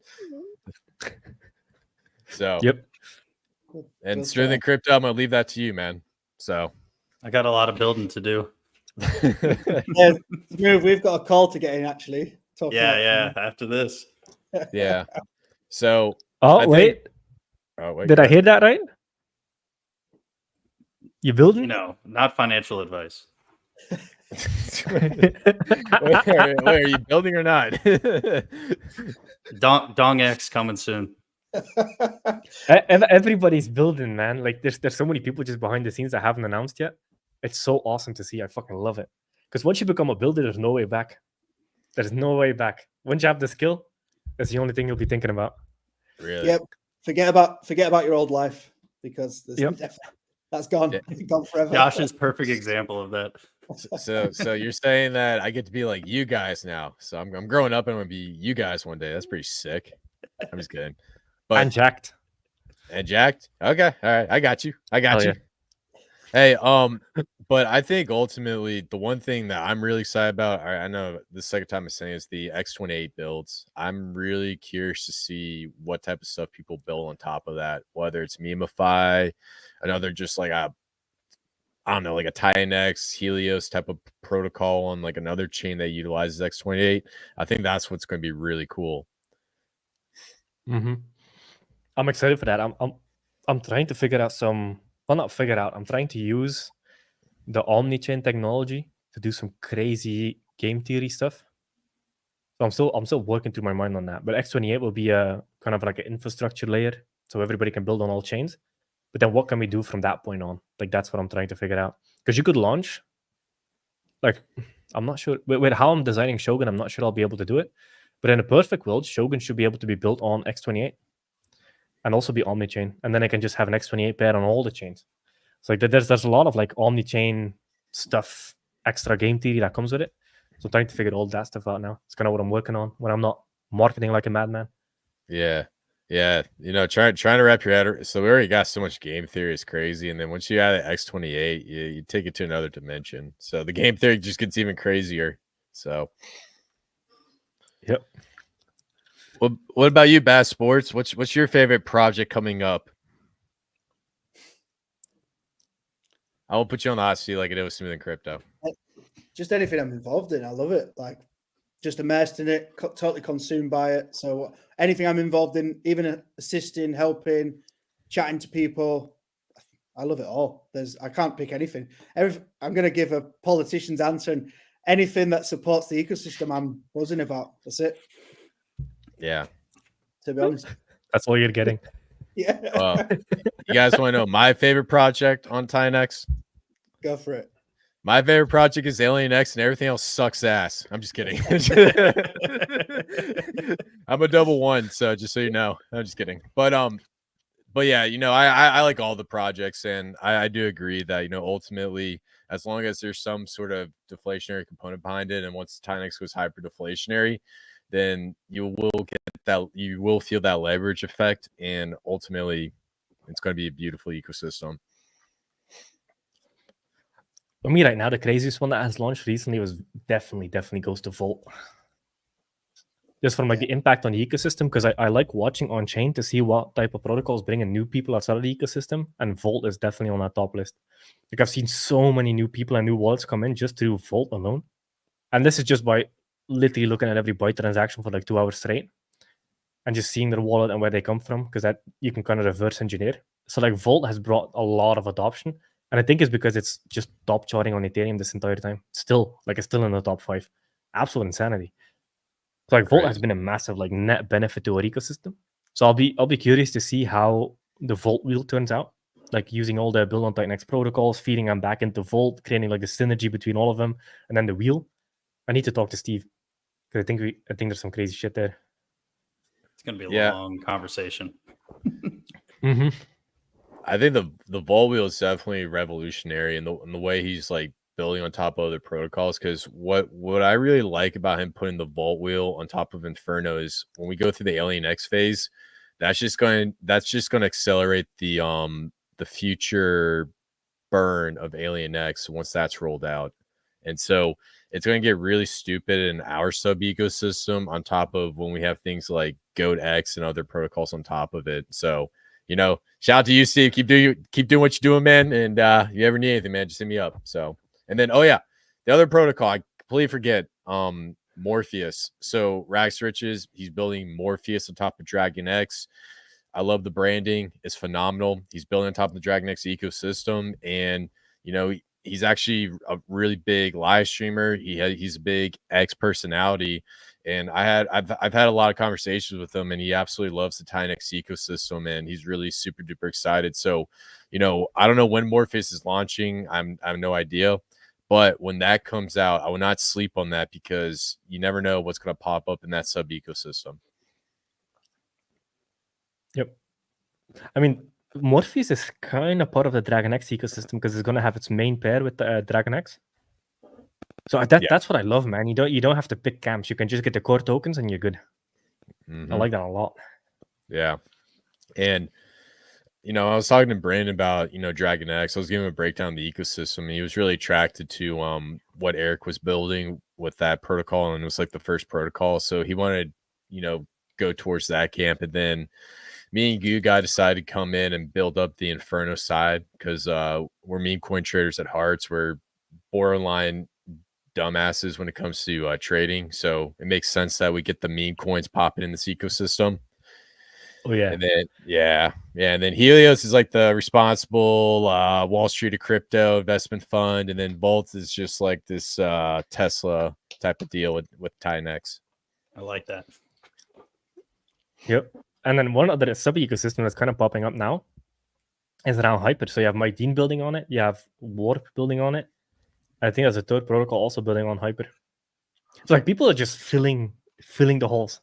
That's the cool thing about this ecosystem. Everybody can find their place. So like in crypto, if you want to make the most money in crypto, you find an ecosystem and you master every aspect of it. like keyword ecosystem, because it's impossible to learn every sector in crypto. Like literally impossible. You'll drop the ball everywhere. You'll be confused as fuck. You'll miss things left and right. You only really make it big if you understand something deeply, like very, very deeply, because then you can see things before everybody else see them and you can capitalize on them.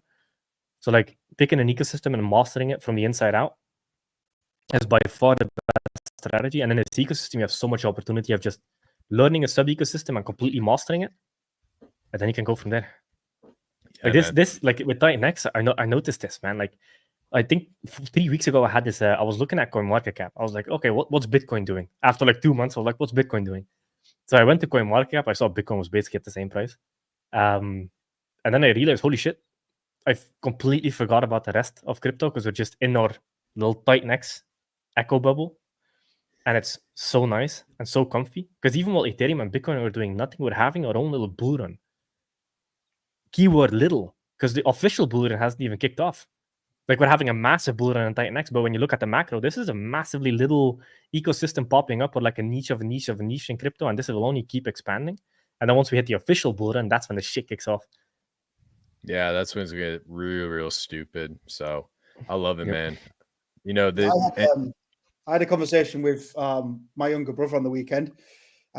He somewhat involved in crypto. He buys a bit. He keeps his eye on it sometimes. And he asked me the price of Bitcoin, right? And I genuinely had no clue. I literally couldn't tell him. And he's like, are you even involved in this? Are you looking at what's going on? I said, to be honest, I'm like that. TitanX, that's it. That's all I'm looking at. Like, you don't know what's going on outside of TitanX right now. Same. Yeah, you know, I've been tracking Bitcoin for the past couple months, and the only reason why I know I'm like you guys. I've been focused on TitanX and a couple meme coin ecosystems, and since I started tracking Bitcoin, you go from okay, I'm going to try to predict the price to holy cow, there's someone manipulating the price, manipulating the price of freaking Bitcoin, Ethereum. In my opinion, can I prove it? Nope. But ultimately, at least with TitanX, you have a fair shot at changing your future, in my opinion. So, man, like this this is big because when you look at TitanX Hub, every single protocol that launched, if you participated day one and just waited and not like try to cheat and like predict the chart, etc., has done extremely well. Like every build on TitanX project has done well for the people that just stuck with it and entered day one or day two or day three or whatever, just during launch. That's pretty much unheard of because even on chains when you have meme coins and stuff, it's like a 1 out of 100 hit rate. 99% of the time you get a wreck to absolute oblivion, and like 20% of them just rug pull. And if you go on Solana, it's like 99.5% just literally steal your money within the first 12 minutes. It's like here, this is unheard of. Everybody that participates, they want and pays attention to the launches does well or has done well. And hopefully that keeps up as we expand the ecosystem. But that's pretty unheard of, and it's absolutely insane. Like, because I'm a user, I participate in all these protocols. I literally everyone. I do a little bit in everyone just so I keep track of it. Because like when my money is in it, I keep closer track to it. That's always kind of what I've done. So even if I'm like, okay, I'm not sure about this one, I just put $100 in and just see what happens because it keeps my eye on it. And so far, every single one has done very, very well. Like I haven't been complaining about anyone.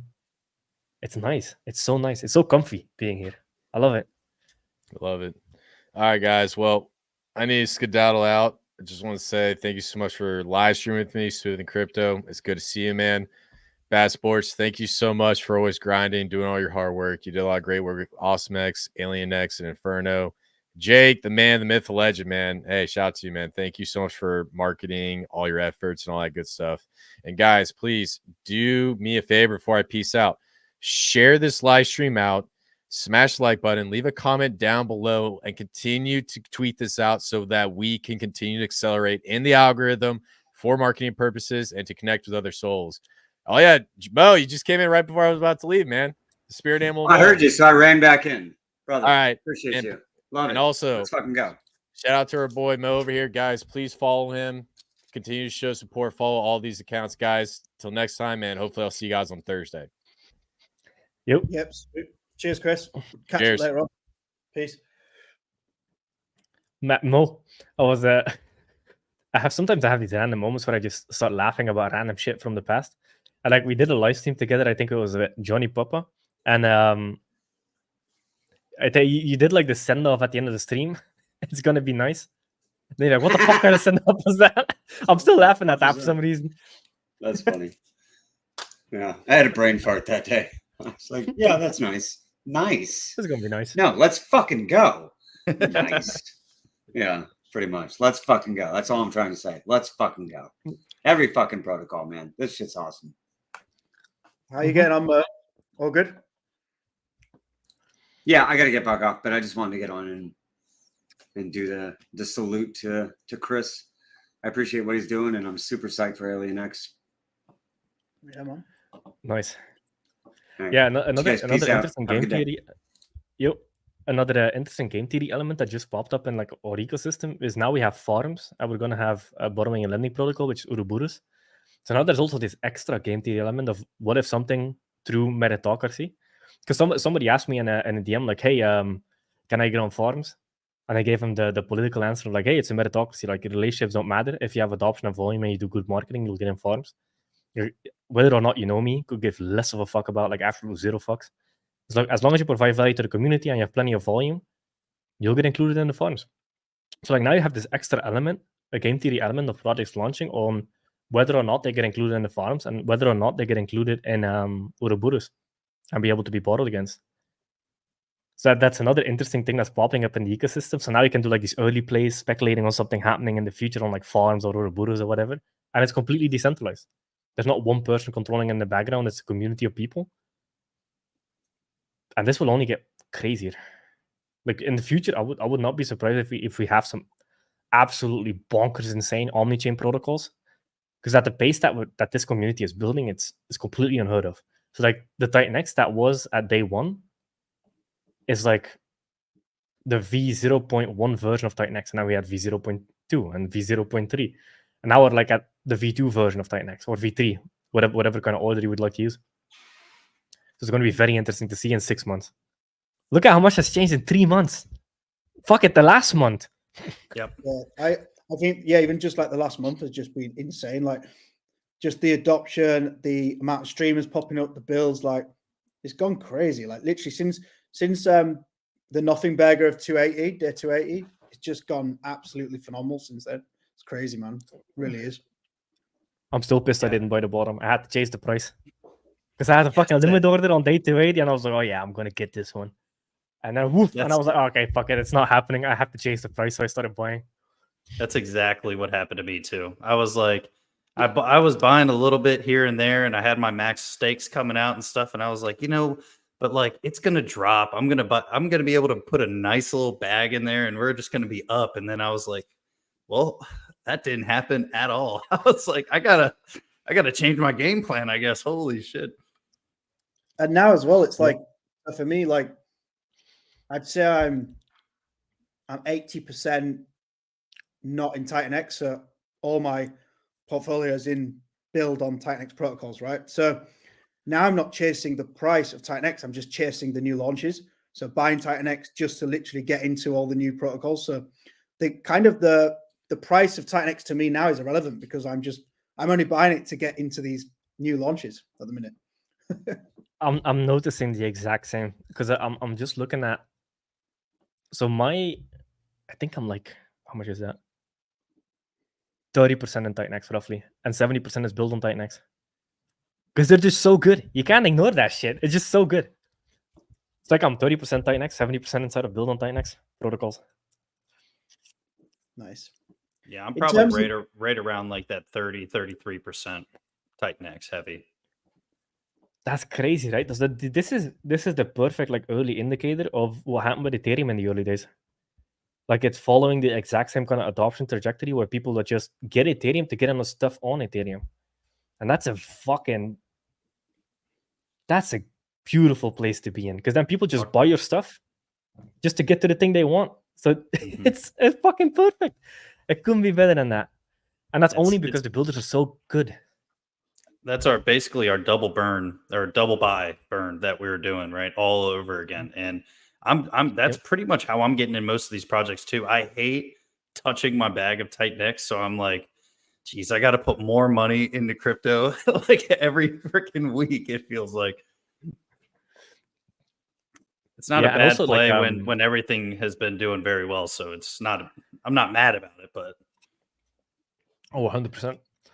And then the other thing was with Element 280, for example, like I like looking at like these numbers. So I think right now Element 280, if you look at the stats, it has already generated roughly. So the way Element 280 works is you either get the token and it's minting for 28 days, nobody has any advantage, etc. It's only been open for 2 days ish, 2.5, so you can still get in, and it's the same. Even the reward distributions, they happen once a week, so you can still get the second distribution. But I've paid out $12,000 to NFT holders, and $185,000 is waiting to pay out to NFT holders next week, like in 109 hours. That's a pretty damn good yield. And this is launch yield because like the tax will go down in the future from 16 to 4. These things are so awesome. And also, once I get a position and build on TitanX, I don't want to get rid of it because it's so good. Like, for example, Inferno. I love Inferno, man. I think Inferno is fucking sick, and people are sleeping on it. So I was buying the bottom. I was like, man, because like Flux alone. So like Flux is built on Inferno, right? So Flux has burned, and mind you, like Inferno is only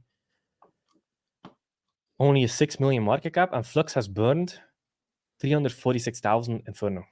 $346,000 worth of Inferno in 22 days of operation.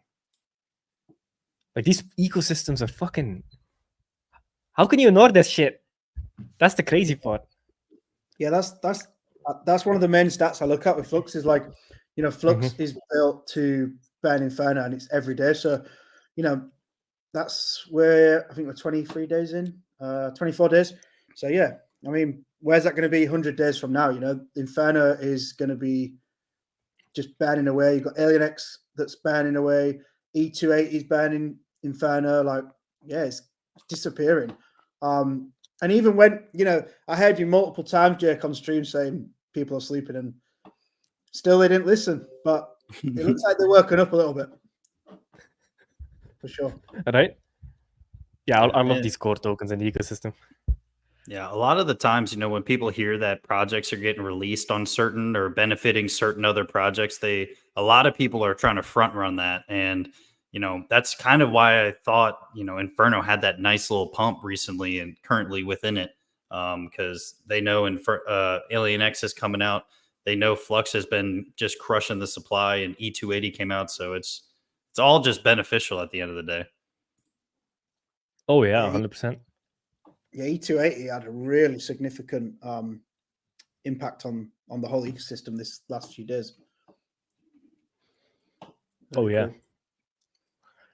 I mean, and not to mention, right, and, you know, we talk about short-term, long-term, whatever, right, but with TitanX doing 2,888 days or whatever, 3,500 days or whatever the daily update takes, I mean, no one has even said anything about that, let alone, right, this year, this coming year, the next year, you know what I mean? So the math is already getting crazy, and we're not even talking about final form TitanX. Yep. We're talking about hundreds of coins coming out daily, not millions, billions, trillions, hundreds, which is insane. Oh, yeah. And it seems to be following Miner otherwise, because Miner otherwise almost back to profitability. Yep. This is so nice. And it's forming a beautiful cup and handle on the high time frame. So I think it was Crypto Connoisseur. I was watching one of his videos, and he put the long-term chart on with log on, because you need to use the log chart on TitanX because the sniper boss just brought it up to insane levels. So I have to put log to get resolution on the chart. But he's like, okay, this first part is hyperinflationary. This first part is hyperinflationary. The second part of the chart is hyperdeflationary. So what if it just did the opposite? Just does whatever hyperinflationary does, but the opposite. I was like, that's actually a good point. It kind of looks like that. Mm-hmm. Yeah, obviously not financial advice. It's all hypothetical. We're just dudes on the internet talking. But I'm excited to be in this ecosystem because I'm a user. Like, I fucking love it. I'm not looking anywhere else. In terms the of only reason I'm ever looking anywhere else is like, okay, What are these guys doing, and how can we build it inside of Titan X? That's the only reason I'm ever looking outside. In terms of X28, Jake, there's a number of people sort of reach out and message me about that. So if you used to build on X28, would that be you'd be building something using either a buy and burn on X28 or you'd use it as an input token on another chain? Is that sort of how you'd envisage using that elsewhere? Oh, correct, 100%. It would be the exact same setup as build on Titan X and Ethos, but it would be X28 on all the non-Ethereum chains. So it would be the same, just replace Titan X with X28, and it would be the same Ethos across all chains. Nice, yeah. I get asked that a lot recently, so people are definitely preparing for that. Yeah, a lot of people. That's so interesting. Yeah, I'm pumped. I'm waiting for the right time on that one. You know, just one whale acts up a little bit. That's it. X28 is coming out. Yeah, I think that's the beautiful thing is there is no rush at all to bring that out. There's so much going on. It's going to be you will literally be able to pick the perfect time for that. So that's beautiful. Oh yeah, and there's no rush at all. Like there's so many launches, so many protocols. Just even like I think a lot of people have this misconception where build on Titan X is only about launch periods, but that's not the case at all. A lot of these protocols burn Titan X forever. They launch, have a big burn event at launch, but then they trickle away. And like I think who was it? I think Cryptographics or whatever. He don't remember who it was, but somebody said like the hyperdeflation in Titan X is dead by 1,000 cuts. It's Hyper, it's Hydra, it's Element 280, it's Flux, it's these launches. Like for example, when you go to Titan X Hub, so Dragon X burns and locks up Titan X and stakes. Hyper burns 20% of Titan X. Hydra burns 20% of Titan X. Helios puts it in treasury, stakes it, burns Titan X. Volt burned 4% of Titan X. Inferno had a launch period, burns it. Now stuff is building on top of Inferno that burns Titan X. Flux is burning Titan X. Awesome X is burning Titan X. Baby Dragon X burned, and now it's just built on top of Dragon X. Legend X, they're probably going to do some stuff with their NFT marketplace. Blaze buys and burns Titan X. Think all the LP fees burns Titan X. Element burns Titan X. So like this is dead by 1,000 cuts, and nobody sees it coming until it's way too late. They're going to buy higher. Yep. Not financial so they will buy higher though. Yeah. Some people just take like, yeah, it's wild. Because like in this ecosystem, you don't really need to trust people. You just trust smart contracts and math. That's what makes it so that makes the ecosystem feel trustworthy. Because it's smart contracts doing it. You're not relying on one dude buying. Like it's just smart contracts that operate every day, just tirelessly, 24/7. Dead by 1,000 cuts. I love that saying. It's so impressive when to hear you go through that list. Yes, it just seems to be getting longer and longer. There's gonna be a point in time where we're not gonna be able to go through that list on stream because it's just gonna be endless. So long, we're gonna be matching many layer 2s and layer 1s. This time next year could be, and I mean not financial advice, but my opinion is that it's gonna be insane the amount of builds. It's gonna be crazy. I got that. Not too long ago. Yeah, sorry. No, There was a stream about a month ago. I predicted around 120, 130 projects by spring next year, and I kind of got like mocked. And I can see it coming, man. I really can. I think it's that effect where the more that gets built, the increase in adoption grows quicker, and the more builders are going to come in. Like you've said a few times, Jake. If you get 100 users in, you get 1 or 2 builders. So that could really that's an endless amount, really. Oh yeah, and like the other thing with builders, like this is another flywheel, is the more builders build, the more other builders get inspired to build. So like within the user community we have already, the more people build and the more they listen to builders, the more they want to build. So like this, like in business, you have this term of external marketing and internal marketing. So internal marketing is talking to the community you have now. External marketing is trying to get new people in. So in a business, that's outreach, advertising, etc. And then internal marketing is upselling current customers, retaining them, etc. That's internal marketing. So the internal marketing of Titan X is engaging and activating builders, and the external marketing is talking about the ecosystem and getting new people in. So then the new people go into the internal system where they get activated as builders. So like this is the perfect synergy of external and internal. Just flywheel.